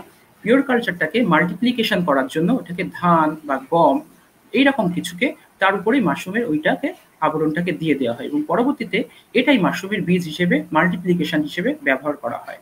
এবং এটা খুবই গুরুত্বপূর্ণ এবং অত্যন্ত পুষ্টি প্রোভাইড করে, যেটা মাশরুমকে অনেকদিন বেঁচে থাকে, মাশরুমের বীজটাকে অনেক কোয়ালিটেটিভ মাশরুম ডেভেলপ করতে সাহায্য করে। এছাড়া কম্পোস্ট তৈরি করার জন্য মাশরুম যে জিনিসটার উপরে হবে সেটার জন্য কাঠের গুঁড়া দরকার হবে, ধানের কুড়া, এবং কিছু ক্ষেত্রে গমের ভুসিও ইফেক্টিভ। গমের ভুসি একটু দাম বেশি হওয়াতে এটা অনেক সময় ফার্মাররা অ্যাফোর্ড করতে পারেন না, কিন্তু যদি উৎপাদন খরচ একটু কমানো যায়, গমের ভুসিটাকে যদি আরেকটু অ্যাভেলেবেল করা যায়, সেক্ষেত্রে গমের ভুসি অনেক বেশি পুষ্টি সরবরাহ করতে সহায়তা করে। ড্রাম দরকার হবে, পলিথিন, গামলা, অটোক্লেভ, জীবাণুনাশক যন্ত্র দরকার হবে যখন ল্যাবে বা আমরা স্পনগুলোকে জীবাণুনাশক করা হয়, কারণ অন্য কোনো ফাঙ্গাস বা অন্য কোনো উপাদান যেন এখানে ডিস্টার্ব না করতে পারে, সেই জন্য তাদেরকে অটোক্লেভের মাধ্যমে জীবাণু মুক্ত করা হয়ে থাকে। অটোক্লেভের ছবি আমরা একটু পরেই দেখব। তারপরে অন্যান্য বিভিন্ন রকম উপাদান, যেমন চট দরকার হয়, থার্মোমিটার দরকার হয় তাপমাত্রা নিয়ন্ত্রণের জন্য, দরকার হয় হাইগ্রোমিটার। হাইগ্রোমিটার হচ্ছে আর্দ্রতা পরিমাপক যন্ত্র, অর্থাৎ আমার যেখানে মাশরুম চাষ করছি সেখানে ঠিকমতো আর্দ্রতা আছে কিনা সেটা আমরা জানতে পারবো। আমরা এটারও ছবি দেখবো একটু পরে। এছাড়া বিভিন্ন রকম চুন ব্যবহার করা হয় অনেক সময় জীবাণুনাশক করার জন্য, স্প্রেয়ার, পানি দিয়ে প্রতিদিন এটাকে স্প্রে করব এটার জন্য, এবং তার সরু কাঠি, এগুলো বিভিন্ন জিনিস দরকার হয়ে থাকে। পরবর্তী স্লাইডে আমরা দেখতে পাচ্ছি, যদি যাই, অটোক্লেভ যন্ত্র, যেটা এক্ষুনি বললাম, এখানে হিউজ প্রেশার এবং তাপমাত্রার মাধ্যমে বাষ্পের মাধ্যমে এটাকে আমরা জীবাণুমুক্ত করে থাকি স্পনগুলোকে। হ্যাঁ, তার ফলে কি হয় যে জীবাণু কন্টামিনেশন হওয়ার সুযোগ থাকে না। দ্বিতীয় ছবিটা হচ্ছে ডিজিটাল হাইগ্রোমিটার। এখানে সহজে আমরা রুমের মধ্যে নিয়ে যাব এবং আমরা তাপমাত্রা, আর্দ্রতা পরিমাপ করে ফেলতে পারবো। আর পরবর্তীতে আমরা সবাই জানি এই করোনার যুগে স্প্রেয়ার মাধ্যমে আমরা মাশরুমের স্পনগুলোকে দিনে 3 থেকে 4 বার স্প্রে করব, যেন সেটা ভিজে অবস্থায় থাকে, ময়েশ্চার কন্ডিশনটা যেন প্রোভাইড করা যায়। কার্যপ্রণালী, কিভাবে আমরা মাশরুমে স্পনটা তৈরি করব বা স্পন থেকে মাশরুম তৈরি করব, চলুন যাওয়া যায়। প্রথমত এখানে আমি কিছু ছবি ব্যবহার করেছি, এখানে আপনারা লেখাও হয়তো দেখতে পাচ্ছেন, যে প্রথমে আমরা বীজ মাশরুমকে সংগ্রহ করব, যেটাকে বলা হচ্ছে স্পন। তারপরে এটা নর্মালি রেডিমেড স্পনকে আমরা যখন ক্রয় করব এবং সেটা বাসায় এনে জাস্ট এসে পানি ব্যবহার করব, সেটি একটা প্লেসে রাখবো, ব্যাস মাশরুম হয়ে যাবে। এটা সেই একটা শর্টকাট মেথড, কিন্তু এটা অনেক সময় অ্যাফোর্ডেবল নাও হতে পারে, ব্যয়বহুল হতে পারে, তাই ফার্মাররা অনেক সময় নিজে থেকেও তৈরি করে। আমরা এটা একটু ডিটেইলে চাই। তো আমরা যদি দেখি যে প্রথমে আমরা স্পনটাকে কালেকশন করব, সেটাকে ডি আকৃতিতে, অর্থাৎ অর্ধবৃত্ত আকারে আমরা ব্লেড দিয়ে কেটে ফেলবো। সেটাকে আমরা পানিতে চুবিয়ে রাখবো আধা ঘন্টার মতো। পরবর্তীতে সেটাকে উপর করে রাখবো, পানিটা ঝরিয়ে নেব। পরের স্লাইডে যদি আমরা যাই, তারপরে দেখবো যে মাশরুমটাকে এই অবস্থায় আমরা রেখে দেব বেশ কয়েকদিন। এইভাবে ৩-৪ বার করে প্রতিদিন আমরা এটাকে পানি দেব, বিশুদ্ধ পানি দেওয়ার চেষ্টা করব। এবং ৪-৫ দিন পরে আমরা দেখব মাশরুমে অঙ্কুর বের হয়েছে। তারও ৩-৪ দিন পরে মাশরুমের অঙ্কুরটা ম্যাচিউর হয়ে গিয়েছে। আমরা তখন কি করব? মাশরুম তখন হারভেস্ট করব, অর্থাৎ তুলে নিব এবং আমাদের এডিবল বা খাওয়ার জন্য আমরা এটা ব্যবহার করব। দেখুন এখানে মাশরুম বড় হয়ে গিয়েছে এবং আমরা মাশরুম তুলে ফেলেছি। অতঃপর এখানে একটা ইম্পর্টেন্ট কথা আছে, মাশরুম যখন আমরা তুলে নেব এটা কিন্তু শেষ হয়ে গেল না, এখান থেকে আবারও মাশরুম হবে, এই স্পনটা থেকে আরো মাশরুম হবে। সুতরাং ব্লেড দিয়ে যে অংশ থেকে আমরা মাশরুমটা তুলে নেব সেই অংশে আরো একবার ব্লেড দিয়ে ওই জায়গাটা চেঁচে দিব, তাহলে ওখান থেকে আবার ২-১ দিন রেস্টে রাখবো এবং পরবর্তীতে আবার কয়েকদিন পরে সেখান থেকে আবার মাশরুম হবে। এভাবে একটি ছোট আধা কেজির স্পন থেকে বা ২৫০ গ্রাম একটা স্পন থেকে প্রায় ২০০ গ্রাম মাশরুম অর্জন করা সম্ভব। ২০০ গ্রাম মাশরুম বা ২৫০ গ্রাম মাশরুম বা তারও বেশি অর্জন করা সম্ভব, যা বাজার মূল্য প্রায় ৫০ থেকে ৬০ টাকার বেশি হয়ে থাকে। এখানে এটা হচ্ছে খুব সহজ একটা পদ্ধতি বললাম। মাশরুমের আরেকটা সহজ পদ্ধতি আছে যেটা ফার্মাররা তাদের ক্ষেত্রে ব্যবহার করে। এক্ষেত্রে প্রয়োজনীয় উপকরণ দরকার হয় বীজ মাশরুম, যেটা আমরা দেখতে পাচ্ছি প্রথম ছবিটাতে। গম বীজকে তারা মাশরুমের বীজ হিসেবে এখানে ব্যবহার করেছে, অর্থাৎ মাশরুমের মাইসেলিয়া গুলোকে দিয়ে গমকে পূরণ করেছে এবং এটা সহজেই ছড়িয়ে দেওয়া সম্ভব হবে। তো মাশরুমের বীজ আমরা নিব, তারপরে ধানের শুকনা খড়, স্ট্র যেটা, কুটা যেটাকে বলা হয়, কুড়া, তারপরে একটু এর মধ্যে অন্যান্য বিভিন্ন কেমিক্যালস ব্যবহার করতে পারি, যেটা হচ্ছে রোগ নিরাময়ের জন্য ব্যবহৃত হতে পারে। চুন ব্যবহার করতে পারি কিছুটা কেমিক্যালস, যেমন যেগুলো অন্যান্য ইনসেকটিসাইড হিসেবে হালকা ব্যবহার করা যেতে পারে, কিন্তু হেলদি ফুড যদি আমরা তৈরি করি না ব্যবহার করাই ভালো। তো এরপরে যদি আমরা আসি, গামলা লাগবে, তারপরে হচ্ছে যে পানি গরম করার জন্য পাত্র দরকার হবে, পলিথিন দরকার হবে, বিভিন্ন প্রয়োজনীয় যন্ত্রপাতি এবং তাপমাত্রা নিয়ন্ত্রণের জন্য বিভিন্ন পদ্ধতি, থার্মোমিটার, হাইগ্রোমিটার রয়েছে। আমরা ছবির মাধ্যমে এটা আরো ক্লিয়ার হয়ে যাব। যদি দেখি যে আমরা মাশরুমের ওই যে গমের বীজ বা ধানের বীজের মতো করে যে বীজগুলো আছে ওইগুলোকে আমরা কিনে আনলাম মাশরুম উন্নয়ন কেন্দ্র থেকে বা যে কোনো জায়গা থেকে যারা মাশরুমের বীজ বিক্রি করে, বিশ্বস্ত জায়গা থেকে। এরপরে সেগুলোকে আমরা গুঁড়ো করে ফেলবো, আরো বেশি করে ফেলবো ওটাকে অ্যামাউন্টটা বাড়ানোর জন্য। আমরা খড়কে নিব, খড় কুটা যেটা, সেটাকে ছোট ছোট স্লাইসে আমরা কাটবো। কাটার পরে এটাকে পানিতে সেদ্ধ করবো। পরবর্তী স্লাইডে যদি যাই, যে এটাকে জীবাণুমুক্ত করার জন্য আমরা এটা সিদ্ধ করছি। এটা বড় ড্রামে হতে পারে, গরম পানি যে কোনো উৎস মাধ্যমে আমরা এটাকে সিদ্ধ করব। সিদ্ধ করার পরে এটার মধ্যে জীবাণু নষ্ট হয়ে গেল। এরপরে সেটাকে আমরা শুকিয়ে নেব, অধিক পরিমাণ ময়েশ্চার রাখবো না, জাস্ট ভেজা ভেজা অবস্থায় রাখবো। এরপরে আমরা পলিথিন নেব।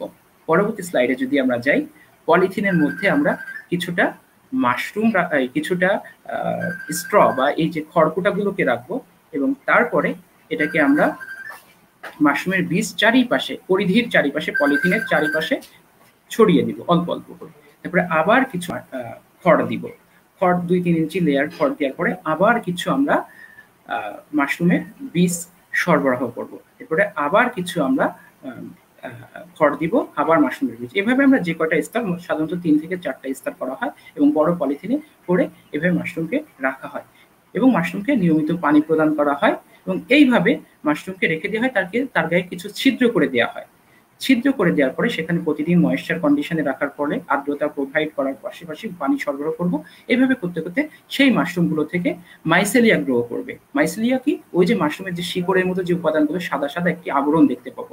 যখন পুরো প্যাকেটটা মাইসেলিয়াল গ্রোথে বা স্ট্রাকচারে এটা আবরণ হয়ে যাবে, তখন বুঝবো যে এটা এখন এটার থেকে আমরা ছিদ্র করে দিব চারপাশ থেকে আরো, এবং পানি প্রোভাইড করা শুরু করবো। পরবর্তী স্লাইডে আমরা যদি যাই, দেখবো যে এগুলোকে আমরা ঝুলিয়ে রাখতে পারি বা বিভিন্ন জায়গায় রাখতে পারি।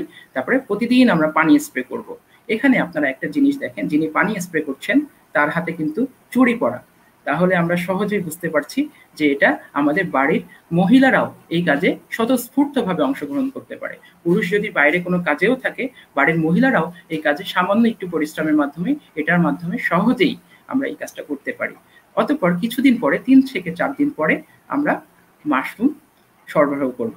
একইভাবে আমরা খুব সাবধানে, সতর্কতার সাথে সন্তর্পণে আমরা মাশরুমগুলো সংগ্রহ করব বিশুদ্ধ উপায়ে। এবং পরবর্তী স্লাইডে আমরা যদি যাই, দেখি এইভাবে আমরা মাশরুমকে প্রোভাইড করতে পারি। এখন যে কোনো ফসলের ক্ষেত্রে খুব বড় একটা সমস্যা হচ্ছে তার রোগবালাই এবং পোকামাকড়। মাশরুমও কিন্তু তার ব্যতিক্রম নয়। মাশরুমের জন্য কিছু কীটপতঙ্গ আছে, কিছু পোকা রোগ আছে যেগুলো মাশরুমের কোয়ালিটি নষ্ট করে দিতে পারে, মাশরুম কালচারকে ড্যামেজ করে দিতে পারে। সেক্ষেত্রে আমার কথা হচ্ছে prevention is better than cure, অর্থাৎ প্রতিরোধ ব্যবস্থা প্রতিকার ব্যবস্থার থেকে উত্তম। করোনার জন্য আমরা প্রতিরোধ ব্যবস্থাকে আগে বেশি গ্রহণ করব, তারপরে না হয় প্রতিকার।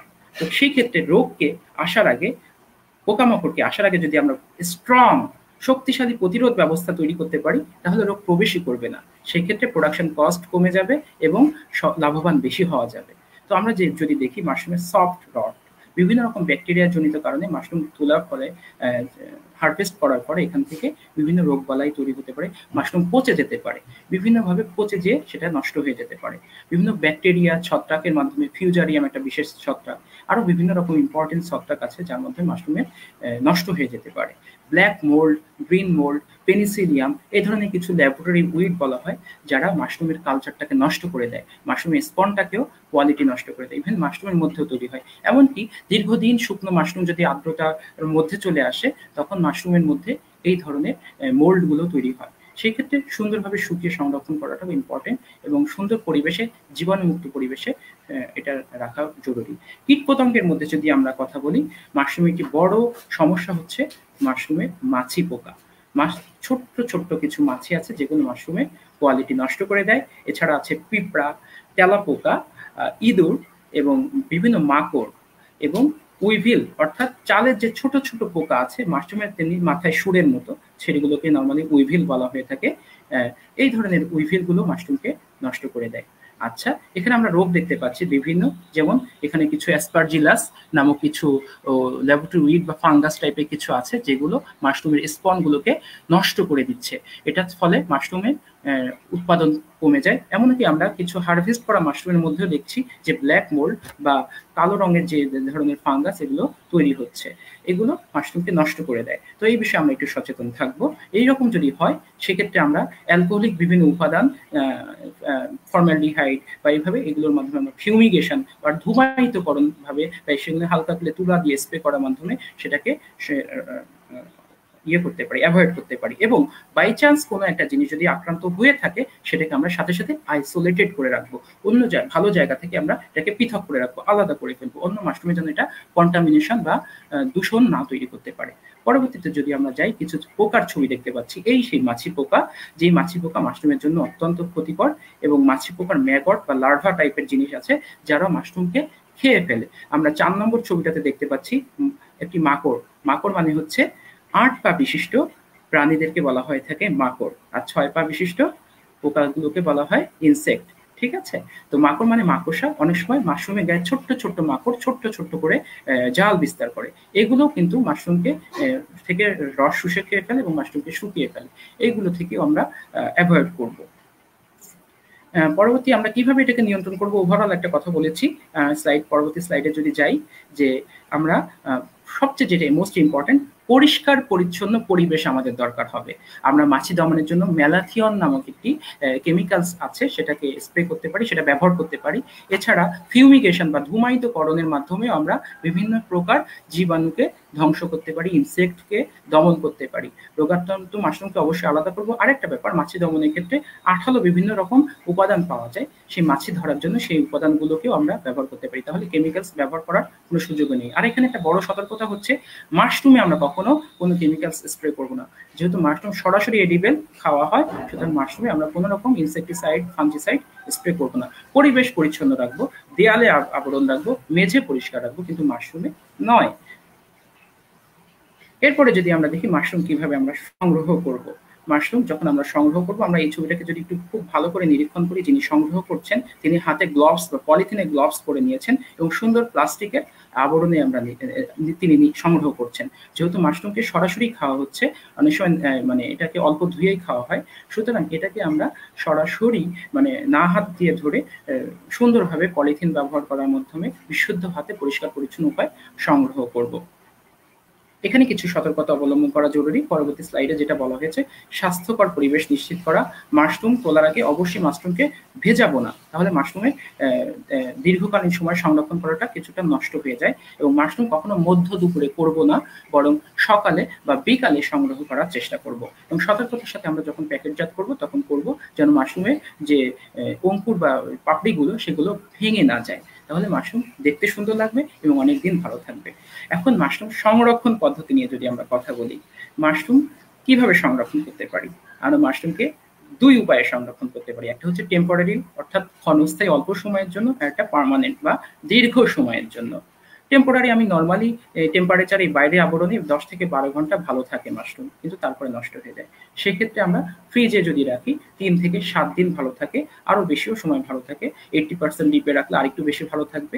আমরা যদি হালকা সেদ্ধ করে মাশরুমটাকে রাখি, সেটা থেকে 10 থেকে 15 দিন সেটা ভালো থাকে। ব্ল্যাঞ্চিং করে মাশরুম রাখা যায়। ব্ল্যাঞ্চিং মানে হচ্ছে হালকা সিদ্ধ করে সেটাকে সিরকা বা বিভিন্ন রকম জৈব উপাদান, জৈবিক অ্যাসিডগুলো মিশিয়ে আমরা দীর্ঘদিন মাশরুমকে মোটামুটি সংরক্ষণ করতে পারি। এছাড়া আরো দীর্ঘমেয়াদী যদি আমরা পরিকল্পনা করি, সেক্ষেত্রে আমরা মাশরুমকে শুকিয়ে স্লাইস করে, ছোট্ট ছোট্ট স্লাইস করে আমরা শুকিয়ে মাশরুমকে প্রায় বছর খানিক বায়ু নিরুদ্ধ কন্ডিশনে, যেখানে বায়ু প্রবেশ করে না, আর্দ্রতা প্রবেশ করে না, এরকম অবস্থায় 1 বছরের মতো সংরক্ষণ করে রাখতে পারি। ডিপ ফ্রিজে অনেক দিন মাশরুম সংরক্ষণ করে রাখা যায়, একটু সিদ্ধ করে নেওয়া ভালো। শুকিয়ে গুঁড়া করে, মাশরুমের গুঁড়া, যারা মাশরুম খেতে পছন্দ করছে না, গালে কসকস করছে বা অসুবিধা মনে করছেন, তাদের ক্ষেত্রে একটা টেকনিক হচ্ছে মাশরুমকে আপনারা গুঁড়ো করে তরকারির মধ্যে ব্যবহার করতে পারেন, নুডলসের মধ্যে ছিটিয়ে দিতে পারেন, তারপরে কিন্তু মাশরুমের জুস করে খেতে পারেন। এটাও কিন্তু সহজ হয়ে যায়। মাশরুমের আচার করা যেতে পারে। মাশরুমের আচার তেলের মাধ্যমে সংরক্ষণ করে দীর্ঘদিন ধরে আপনি খাবারের সাথে তালিকায় এটা নিতে ব্যবহার করতে পারেন। এছাড়া মাশরুমের আরো বহুবিধ ব্যবহার রয়েছে। এখানে আমরা টেবিলে যখন মাশরুমকে ব্যবহার করি সালাদ হিসেবে, তরকারি হিসেবে, মাংসের বিকল্প হিসেবে, মাংসের সাথে, মাছের সাথে বিভিন্নভাবে ব্যবহার করতে পারি। মাশরুমের চিপস সো ডেলিশিয়াস, অনেক বেশি মজার, এবং আলু চিপস থেকে এটা যেমন পুষ্টিকর, অনেক বেশি টেস্টি। আমি নিজেও খেয়েছি। এটা হচ্ছে আমার প্লেট থেকে আমি ছবিটা তুলেছি। আপনারা দেখেন যে মাশরুমকে খুব সহজে স্লাইস করে এটাকে যদি আমরা ভেজে নেওয়া হয়, তাহলে খুব সুন্দর এটা মজা লাগে। জাস্ট আলুর যে ছোট ছোট চিপস আমরা দেখি বা বিভিন্ন রকম ফ্রেঞ্চ ফ্রাই যেটা বলা যায়, মাশরুম দিয়ে করা যায়। আর এখন রমজান যেহেতু চলছে, মাশরুমের চপ অ্যাভেলেবেল হচ্ছে এবং এটা অনেক বেশি দামি। আমি যখন সাভারে গেলাম, আমাদের মোটামুটি প্রতিদিনই খাবারের মেনুর সাথে মাশরুম ছিল এবং আমি খেতে ভালোই লাগতো। আমি একদিন সাভারের বাইরে, জাস্ট মাশরুম সেন্টারের বাইরে যখন আসলাম, ওখানে একটা জাস্ট কেমন দাম কেমন নিয়ে খেলাম, বেশ ভালো, খুবই অল্প ছোট্ট একটা মাশরুমের সে চপ বিক্রি করলো, সেটা 10 টাকা নিল। এটা হিউজ। একটা বেগুনি বা একটা পেঁয়াজি বা আলুর চপ যেখানে 5 টাকা, একটা মাশরুমের চপ 10 টাকা। সুতরাং এটা নিয়েও আমরা কিন্তু কমার্শিয়ালি রেস্টুরেন্ট ব্যবসার দিক থেকে ভালোভাবে আগাতে পারি। এলিট শ্রেণীর একটি প্রধান খাবার কিন্তু আজকাল মাশরুম। আর হ্যাঁ, মাশরুম যে আমরা চাষ করছি, এই মাশরুম চাষের জন্য তথ্য, উপাত্ত, সেবা বা এর উপাদানগুলো আমরা কোথায় পেতে পারি, এটা একটা বড় চ্যালেঞ্জ, বড় একটা ইম্পর্টেন্ট ব্যাপার। তো আমরা যদি সাভারে যেটা আছে মাশরুম উন্নয়ন ইনস্টিটিউট, এটা একটি বড় প্রতিষ্ঠান এবং বাংলাদেশের যে কোনো মাশরুম চাষি মূলত এখান থেকে, অধিকাংশ চাষি এখান থেকে ট্রেনিং নিয়েছে, এখান থেকে উপাদান সংগ্রহ করেছে। তাদের আছে বিপণন সংস্থা, রিসার্চ অর্গানাইজেশন, তাদের ল্যাব রয়েছে এবং প্রশিক্ষণের জন্য ডরমিটরিরও ব্যবস্থা রয়েছে। আপনারা যারা এখানে অংশগ্রহণ করতে চান, তারা নিকটস্থ কৃষি সম্প্রসারণ অধিদপ্তরের কৃষি অফিসার যিনি আছেন দায়িত্বপ্রাপ্ত, তার কাছ থেকে অনুমতি একটি পত্র নিয়ে এখানে যোগাযোগ করে সহজে প্রশিক্ষণ গ্রহণ করতে পারেন এবং নিজেকে সমৃদ্ধ করতে পারেন। এটা একটি গুরুত্বপূর্ণ প্রতিষ্ঠান, খুব সুন্দর, খুব ঢাকার একটা ব্যস্ততম পরিবেশের মধ্যে খুব সুন্দর একটি পরিবেশ, আপনাদের ভালো লাগবে। এরপরে যদি বিভিন্ন হর্টিকালচার সেন্টার বা উদ্যান ফসল যেখানে চাষ করা হয় বা এই ধরনের রিসার্চ সেন্টার যেটা আছে আপনাদের আশেপাশে, সেখান থেকে এই ধরনের তথ্য এবং সেবা পেতে পারেন। স্থানীয় কৃষি সম্প্রসারণ অধিদপ্তরের আওতাধীন যে অফিসগুলো আছে, কৃষি অফিস যেগুলো আছে, তাদের কাছে আপনারা যাবেন, তারা যথেষ্ট আন্তরিক এবং আপনাদেরকে যে কোনো বিষয়ে সহায়তা করবে। বর্তমান করোনা পরবর্তীতে কৃষির হাল ধরে দেশের হাল ধরে রাখবে ইনশাল্লাহ কৃষি। এই বিষয়ে কৃষি সংস্থাগুলো নিরলসভাবে পরিশ্রম করে যাচ্ছে। আপনাদের দোয়ার মাধ্যমে এই দেশকে আমরা এগিয়ে রাখতে চাই, এই প্রত্যাশা আপনাদের কাছে। আরেকটি ব্যাপার, গবেষণা প্রতিষ্ঠান, বিভিন্ন গবেষণা প্রতিষ্ঠান এটা নিয়ে কাজ করছে এবং সবচেয়ে বড় এখন মাধ্যম হচ্ছে ইন্টারনেট। ইন্টারনেট একটা বড় সহজ মাধ্যম, যেটা অডিও ভিজুয়াল এইডস, যার মধ্যে আমরা সহজেই পেতে পারি, সেটা হচ্ছে ইউটিউব। আপনারা যদি ইউটিউবে যান, আমি আর কতটুকু ভালো ক্লাস নিয়েছি, আরো সুন্দরভাবে টিউটোরিয়াল আর আরো চমৎকার ভাবে বিভিন্ন ক্লাস বিভিন্নভাবে আপনারা দেখতে পাবেন। চমৎকার চমৎকার এখানে ভিডিও আছে। আপনারা 10 থেকে 15 মিনিট 20 মিনিটের অনেক অনেক সুন্দর সুন্দর ভিডিও আপনারা এখানে দেখতে পাবেন এবং খুব সহজেই আপনারা মাশরুম সম্পর্কে জ্ঞান অর্জন করতে পারবেন আশা করি। পরবর্তী স্লাইডে যদি আমরা একটু যাই, মাশরুম নিয়ে বিখ্যাত মনীষীরা বিভিন্ন রকম উক্তি করেছেন। তো তার মধ্যে আমরা কয়েকটা যদি উক্তি একটু দেখি, যে যেমন মার্ক টোয়াইন, একজন বিখ্যাত ব্যক্তি, আমরা জানি মার্ক টোয়াইনের নাম আমরা কম বেশি শুনেছি সবাই। তিনি একটা বিখ্যাত উক্তি দিয়েছেন মাশরুম নিয়ে। বলেছেন তিনি, to succeed in life you need two things, mushroom and confidence. Mushroom এবং কনফিডেন্স আপনার সাফল্যময় জীবনের জন্য, জীবনের সফলতার জন্য খুবই গুরুত্বপূর্ণ। আমি বলিনি, বলেছেন মার্ক টোয়াইন। এছাড়া টমাস কার্লাইল, একজন বিখ্যাত ইতিহাসবিদ, তিনি বলেছেন, দেখেন যে মাশরুম হচ্ছে, প্রকৃতি হচ্ছে একটি অ্যান্টিক ব্যাপার এবং মাশরুম তার মধ্যে একটি অন্যতম। মাশরুম একটা অন্যতম অ্যান্টিক এবং অন্যতম একটি আর্ট। সুতরাং মাশরুম নিয়ে শুধু আমরাই ভাবছি না, মনীষীগণও ভেবেছেন এবং তাদেরকে নিয়ে অনেক রিসার্চ, অনেক কথাও তারা বলেছেন। আমরা পরবর্তী স্লাইডে যদি একটু যাই, আজকে কত তারিখ? আজকে হচ্ছে 25শে এপ্রিল। আজকে হচ্ছে ওয়ার্ল্ড ম্যালেরিয়া ডে, অর্থাৎ মশার মাধ্যমে যে ম্যালেরিয়া রোগটা ছড়াচ্ছে, এই রোগটাকে দমনের জন্য সচেতনতা খুবই জরুরি। আমাদের আশেপাশে যেন পানি জমে না থাকে, ময়লা আবর্জনা না থাকে, সুন্দর পরিবেশ যেন নিশ্চিত আমরা করতে পারি, এই দায়িত্ব আমাদের সবার। আমাদের পরিবেশ আমরা ড্রেনে ময়লা ফেলবো না, আশেপাশে ময়লা আবর্জনাকে রাখবো না। দেশের জন্য, দশের জন্য, সবার ভালোর জন্য আমরা ভালো কাজকে এগিয়ে রাখতে পারি, ভালো চিন্তা করতে পারি। আমরা 17 কোটি জনগণ, দেশের জন্য এক একজন খুঁটি। আর এই খুঁটিকে যদি আমরা যত নিজেকে স্ট্রং করতে পারবো, আমরা দেশকে তত বেশি দৃঢ়তা প্রদান করতে পারবো। তো সবশেষে আমরা এটাই বলতে চাই, ব্যাডেন পাওয়েল, স্কাউট আন্দোলনের প্রতিষ্ঠাতা যিনি, তার একটি বিখ্যাত উক্তি দিয়ে আমি শেষ করতে চাই। সেটা হচ্ছে, live this world a little better than you found it. পৃথিবীকে যতটা পেয়েছো ভালো, তার থেকে আরো বেশি ভালো রেখে যাওয়ার চেষ্টা করো। কবি সুকান্ত ভট্টাচার্যের সাথে আমি কণ্ঠ মিলে এটাই বলতে চাই, চলে যাব তবু যতক্ষণ দেহে আছে প্রাণ, প্রাণপণে সরাবো জঞ্জাল। এ বিশ্বকে, এ শিশুর বাসযোগ্য করে যাব আমি, নবজাতকের কাছে এ আমার দৃঢ় অঙ্গীকার। সবাইকে অসংখ্য ধন্যবাদ। সবার সুস্থতা, ভালো থাকা কামনা করে, দেশের উন্নয়নে আপনাদের অংশগ্রহণ হোক স্ট্রংভাবে, শক্তিশালীভাবে এবং আত্মকর্মসংস্থানের মাধ্যমে, এই প্রত্যাশা ব্যক্ত রেখে আপনাদের সবার প্রতি অনেক অনেক ভালোবাসা এবং শুভকামনা রেখে শেষ করছি। আসসালামু আলাইকুম ওয়া রাহমাতুল্লাহ। আপনাদের যদি কোনো প্রশ্ন থাকে, দয়া করে প্লিজ আমাকে প্রশ্ন করতে পারেন। ধন্যবাদ স্যারকে। একটি প্রাণবন্ত সেশন আমরা উপভোগ করলাম। এই পর্যায়ে আমরা চলে যাব প্রশ্নোত্তর পর্বে। প্রশ্নোত্তর পর্বে আমাদের রোভার বৃন্দ, প্রশিক্ষণার্থী রোভার বৃন্দ, তারা প্রশ্ন করেছেন। আমরা সেই প্রশ্নগুলো নিচে স্ক্রলে দেখব এবং সেই প্রশ্নগুলোর উত্তর জানার চেষ্টা করব। যদিও এত প্রাণবন্ত সেশনে, এত ইনফরমেটিভ সেশনে প্রশ্নের জায়গাগুলো খুব কমই থাকে, তারপর আমরা প্রশ্ন উত্তরগুলো দেখার চেষ্টা করব। আমরা স্যারের আলোচনা থেকে যেটা বুঝলাম, যে আমরা চাইলেই, যাদের হচ্ছে শহরে থাকি কিংবা সুযোগ হয় নিজের গৃহে উৎপাদিত সবজি খেতে পছন্দ করি কিন্তু সুযোগটা কম হয়, তারা চাইলেই মাশরুম চাষের দিকে যেতে পারে। মোস্তাফিজ সরকার প্রশ্ন করেছেন, স্যার মাশরুম চাষের জন্য কেমন পরিবেশের প্রয়োজন হবে? স্যার আমাদের একটা স্লাইডে এটা মোটামুটি ছিল, তারপর আপনার সুবিধার জন্য আবার ব্যাখ্যা করছি। সেটা হচ্ছে, মাশরুম চাষের জন্য আমরা ছায়াযুক্ত একটা পরিবেশ ব্যবহার করব, যেখানে আলো খুব একটা প্রবেশ করে না। প্রচুর পরিমাণ আর্দ্র পরিবেশ ব্যবহার করব, অর্থাৎ আমরা স্প্রে করব এখানে। আর প্রতিদিন দিনে 2 থেকে 3 বার 4 বার আমরা স্প্রে করব এবং তাপমাত্রাকে 20 থেকে 30 ডিগ্রি মধ্যে রাখার চেষ্টা করব। এইভাবে যদি আমরা রাখতে পারি, একটা ছোট্ট ঘর, ছোট্ট কামরা, ছোট্ট ব্যালকনির মধ্যেই আমরা খুব সহজেই শহরে পরিবেশে হোক, নিজের বাড়ির ছাদে শেড করে হোক, নিজের খাটের তলাতেও আমরা এটা কিন্তু চাষ করতে পারি এবং এটার জন্য স্পেশাল কোনো স্পেসের দরকার হচ্ছে না, খুব কম যত্নে এটা করা যায়। ধন্যবাদ স্যার। আরিয়ান আহমেদ আকাশ প্রশ্ন করেছেন, মাশরুমের রোগবালাই ও প্রতিকার সম্পর্কে জানতে চাই। মূলত মাশরুমের রোগবালাই খুব একটা বেশি হয় না। আমরা তারপরে আলোচনার স্বার্থে একটু আলোচনা করেছি। যদি আমরা সুন্দর পরিবেশ, পরিচ্ছন্ন পরিবেশ প্রোভাইড করতে পারি, মাশরুমে খুব একটা রোগবালাই বা পোকামাকড়ের মানে হওয়ার কথা না। যদি হয়ে থাকে সেক্ষেত্রে সহজ পদ্ধতি হচ্ছে যে যেই মাশরুমটা রোগাক্রান্ত হয়েছে সেটাকে আমরা আইসোলেটেড করে ফেলবো। অন্যগুলো যেন রোগাক্রান্ত না হয় সেক্ষেত্রে। এই ক্ষেত্রে আরো আমরা ঘরটাকে দূষণ মুক্ত করার জন্য কিছু ফিউমিগেশন করতে পারি। যদি কমার্শিয়ালি আমরা যাই, দুই একটার জন্য এটা না করলেই হবে। কিন্তু যখন আমরা অভিজ্ঞ হয়ে যাব, কমার্শিয়াল এটা অনেক বেশি স্পেস নিয়ে অনেক বেশি ইনভেস্ট করে করব, তখন আমরা একটু কমার্শিয়ালি চিন্তা করব, তখন আর একটু বেশি সুন্দরভাবে করার চেষ্টা করব। এই ক্ষেত্রে আপনি ইউটিউবে যথেষ্ট পরিমাণ ভিডিও পাবেন, সেখান থেকে আপনি হেল্প নিতে পারেন। আর নিজের কমন সেন্স ব্যবহার করে আপনি কাজ করতে পারবেন। এটার মাধ্যমে আপনি পারবেন ইনশাআল্লাহ। ধন্যবাদ স্যার। রোভার রাশিদুল ইসলাম প্রশ্ন করেছেন, মাশরুমে কোন ধরনের কোন কোন ভিটামিন থাকে? হ্যাঁ, এটাও আমাদের স্লাইডের অন্তর্ভুক্ত ছিল।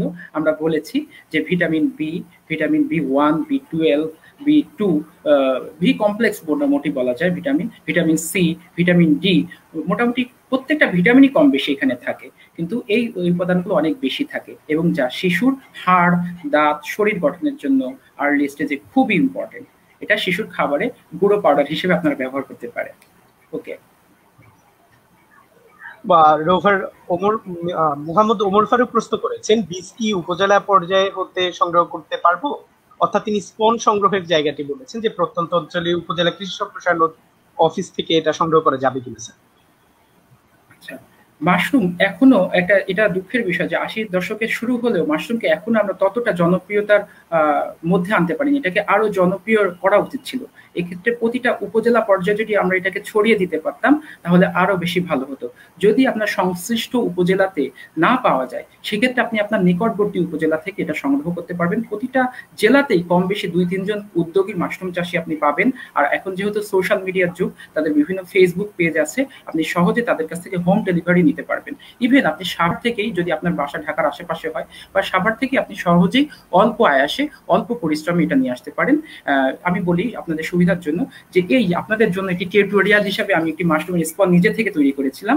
এই যে এরকম ধরনের স্পন আপনারা পেতে পারেন প্রায় ১০ থেকে ১৫ থেকে ২০ টাকা। এই ধরনের স্পন আপনারা সহজেই পেতে পারেন মাশরুমগুলোকে। এটা জাস্ট আপনি নিয়ে বাসায় নিয়ে যাবেন এবং পানি দিবেন। ২-৩ দিন ৫ দিন রাখার পরে মোটামুটি এখান থেকে মাশরুম তৈরি হয়ে যাবে। তো আপনি নিজেই কিন্তু এটা বাসায় তৈরি করতে পারছেন। আর মাশরুমের বীজ নিকটস্থ জায়গা থেকে নেবেন, বা যারা হোম ডেলিভারি দিতে পারে এই ধরনের মানুষের কাছ থেকে নিতে পারেন। আপনি নিজে বিশ্বস্ত জায়গা থেকে নিতে পারেন। আচ্ছা, আশা করি আপনি উত্তর পেয়েছেন। স্যার, এরপরে আহাদুজ্জামান মুন্না প্রশ্ন করেছেন, মাশরুম কিভাবে দীর্ঘদিন সংরক্ষণ করা যেতে পারে? আচ্ছা, মাশরুম কিভাবে দীর্ঘদিন সংরক্ষণ করা যায় আমরা কিন্তু এটা কিছুক্ষণ আগে দেখলাম। আপনি কাইন্ডলি স্লাইডটা যদি আবার একটু দেখেন তাহলে মনে পড়ে যাবে আপনার। সেটা হচ্ছে যে শুকিয়ে মাশরুমকে যদি আমরা কড়া রোদে ৩ থেকে ৪ দিন ৮ ঘন্টা রোদের মধ্যে আমরা শুকাই, তাহলে মাশরুমকে দীর্ঘদিন সংরক্ষণ করে রাখা যাবে। আমরা প্লাস্টিক বা কাচের বয়ামে রাখবো এবং পানি ঢুকতে দিব না, এবং যখন আমরা খাওয়ার দরকার হবে আবার মুখটা বয়ামটা আটকে রেখে দিব, এবং কোনো রকম জীবাণু ঢুকবে না, পানি ঢুকবে না, মাঝে মাঝে রোদ্রে দিব। তাহলে মাশরুম দীর্ঘদিন ধরে আমরা সংরক্ষণ করে খেতে পারি। এটা কিন্তু একটি ভেজিটেবল প্রোটিন, কিছুটা ঈষৎ আমিষ গন্ধ এর মধ্যে থাকবে, মাছের মতো বা শুটকি মাছের মতো গন্ধ থাকতে পারে, নাও থাকতে পারে। যদি তাজা অবস্থায় খান তাহলে এটা পাবেন না, আর ভালো করে সিদ্ধ করলে এটা নাও পাওয়া যেতে পারে। ধন্যবাদ স্যার। আমরা এর পরবর্তী যে প্রশ্নটি আছে, আব্দুল কাইয়ুম তালুকদার রিয়াদ করেছেন। তিনি বলেছেন, নিজের ঘরে কিভাবে বীজ তৈরি করতে পারি? খুব সহজে আমি যদি বলি, আমরা মাশরুমের বীজটা যদি আমরা কালেকশন করি, মাশরুমের বীজটা তৈরি করাটা একটু কঠিন। এটা যেহেতু বিশুদ্ধ মাশরুম প্রোভাইড করতে হচ্ছে, সেই ক্ষেত্রে আমি এটা নিজে তৈরি করেছি আপনাদেরকে দেখানোর জন্য। যে আমি জাস্ট যেটা করেছি সেটা হচ্ছে কুড়ো, অর্থাৎ ধানের যে কুড়া আছে, গমের ভুসি, এটাকে একসাথে মিক্সড করেছি। এটার মধ্যে আমরা মাশরুমের বীজটাকে দিয়ে দিয়েছি পলিথিনের মধ্যে রেখে, এবং এখানে এটা কিন্তু অবশ্য খড়কুটা দিয়ে করলে আরো বেশি ভালো হয় যদি এইভাবে করা যায়। এবং এখান থেকে আমরা এটাকে স্প্রে করবো প্রতিনিয়ত ছায়াযুক্ত জায়গাতে রেখে, এবং আশা করি এখান থেকে মাশরুম বীজ প্রবেশ করানোর পর এখানে ভালো হবে। তবে এটা যদি আমরা বিশুদ্ধ করে নিতে পারি সেক্ষেত্রে বিশুদ্ধতার হার আরো বাড়বে। ধন্যবাদ স্যার। আমরা সম্ভবত যারা ঘরে বা ব্যক্তিগত পর্যায়ে এই চাষাবাদটি করব তারা সম্ভবত স্পন সংগ্রহ করাটাই স্যার সবচেয়ে বেটার হবে। স্যার আমরা হ্যাঁ পরবর্তী প্রশ্নে চলে যেতে পারি। হ্যাঁ মাশরুম অবশ্যই। উদয়ন জ্যোতি প্রশ্ন করেছেন, মাশরুম কতদিন পর খাওয়ার উপযোগী হয়, অর্থাৎ অঙ্কুরোদ্গমের পরে কতদিন পর খাওয়া যায়? মাশরুম খুবই দ্রুত বর্ধনশীল একটি খাবার এবং এটা যখন অঙ্কুর গজায় তার 3 থেকে 4 দিন বা 5 দিনের মাথায় এটা ম্যাচিউর হয়ে যায়। সুতরাং খুব সহজেই আমরা মাশরুমকে মানে খুব অল্প দিনের মাধ্যমে আমরা মাশরুমকে পেয়ে যেতে পারি আমাদের খাদ্য হিসেবে। স্যার আমরা আমাদের প্রশ্নোত্তর পর্ব শেষ করতে পারি। ধন্যবাদ স্যার আপনার আহ, বিস্তারিত তথ্যবহুল আলোচনা এবং পরবর্তীতে প্রশ্নগুলোর উত্তর প্রদানের জন্য। যারা যে সকল রোভার স্কাউট বন্ধুরা এই প্রশ্ন উত্তর পর্বে এসে দেখেছো বা পুরো সেশনটি পাওনি, তারা হচ্ছে এই সেশনটি আমাদের বাংলা স্কাউটস এর অফিসিয়াল ফেসবুক পেজে রেকর্ডেড থাকবে, সেখান থেকে তোমরা দেখে নিতে পারো। এবং আপনাদের সুবিধার্থে মূল্যায়ন লিঙ্ক এই এই এই যে লাইভটি আছে, লাইভটির বিবরণে একটু মূল্যায়ন লিঙ্ক আমি স্যার। জি স্যার। একটি ছবি দেখাতে প্রলুব্ধ হচ্ছি একটু ডিস্টার্ব করার জন্য, যে আমি নিজেও সাভার থেকে যে স্পনটা কালেকশন করেছিলাম সেটা হচ্ছে যে আমি এটা নিয়েছি এবং পরবর্তীতে সেটা এই যে স্পনে স্বাভাবিক ছায়াযুক্ত জায়গাতে রেখেছিলাম এবং সেখান থেকে এই জিনিসটা মাশরুমটা তৈরি হয়েছে। আমি কিন্তু সেটা খেয়েছি, খুব টেস্টিও ছিল নিঃসন্দেহে। থ্যাংক ইউ, ধন্যবাদ স্যার। সরি ফর আমরা ইন্টারাপশন। আশা করি আমাদের রোভার স্কাউট বৃন্দ এটি দেখে উৎসাহিত হবেন এবং তারা চেষ্টা করবেন আজকের যে জ্ঞান তারা অর্জন করেছেন এটি বাস্তবায়ন করার জন্য। প্রিয় রোভার স্কাউট বন্ধুরা, আজকের সেশনে আপনারা যা শিখেছেন সেটির উপর ভিত্তি করে আপনাদেরকে একটি মূল্যায়ন প্রক্রিয়ায় অংশগ্রহণ করতে হবে। আপনাদের সুবিধার্থে মূল্যায়ন লিঙ্কটি এই লাইভের ক্যাপশনে সংযুক্ত করা হয়েছে। লিঙ্কটি 3:30 সময় চালু হবে। মূল্যায়নে 60% বা অধিক নম্বর অর্জনকারীদের ইমেইলে এই ই কোর্সের সনদপত্র যথাসময়ে প্রেরণ করা হবে। অবশ্যই তার জন্য আপনাদের কয়েকদিন অপেক্ষা করতে হবে।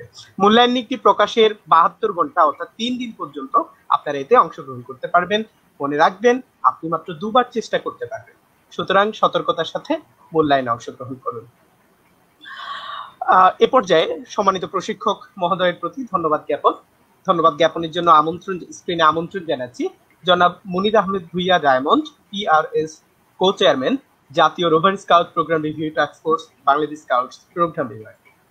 স্যার কি?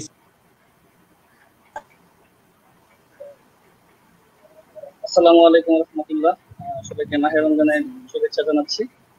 আমি কৃতজ্ঞতা প্রকাশ করছি মহান আল্লাহ রাব্বুল আলামিনের অশেষ কৃপায় আমরা এখনো যার যার গৃহে অবস্থান করার কারণে এবং স্বাস্থ্যবিধি মেনে চলার কারণে আমরা এখনো ভালো আছি। আমি অসংখ্য ধন্যবাদ জানাই আমাদের আজকের এই প্রশিক্ষণ যে বিষয়টি ছিল মাশরুম চাষ, এই বিষয়ে যথেষ্ট দক্ষ এবং অভিজ্ঞ একজন প্রশিক্ষক আমরা সবার সামনে উপস্থাপন করতে পেরেছি। আমি তাকে কৃতজ্ঞতা জানাই, জনাব শেখ তৈয়বুর রহমান। ওনার পরিচয় হয়তো আমাদের মডারেটর একটু মিস করে গেছেন একটা পরিচয়। উনি আসলে আমাদের মতো একজন রোভার স্কাউট ছিলেন। শেরে বাংলা কৃষি বিশ্ববিদ্যালয়ে রোভার স্কাউট গ্রুপ আছে ঢাকার মধ্যে, খুব জনপ্রিয় এবং ঐতিহ্যবাহী রোভার দল। সেই দলের উনি রোভারিং করেছেন।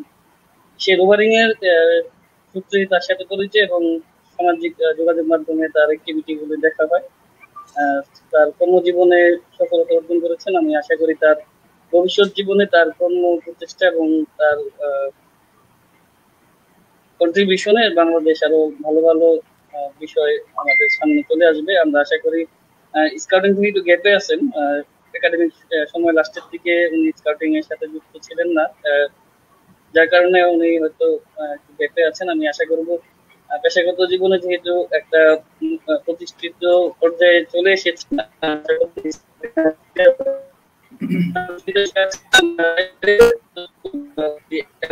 স্কাউট নিয়ে আমার অনেক অভিজ্ঞতা এবং মজার স্মৃতিও আছে।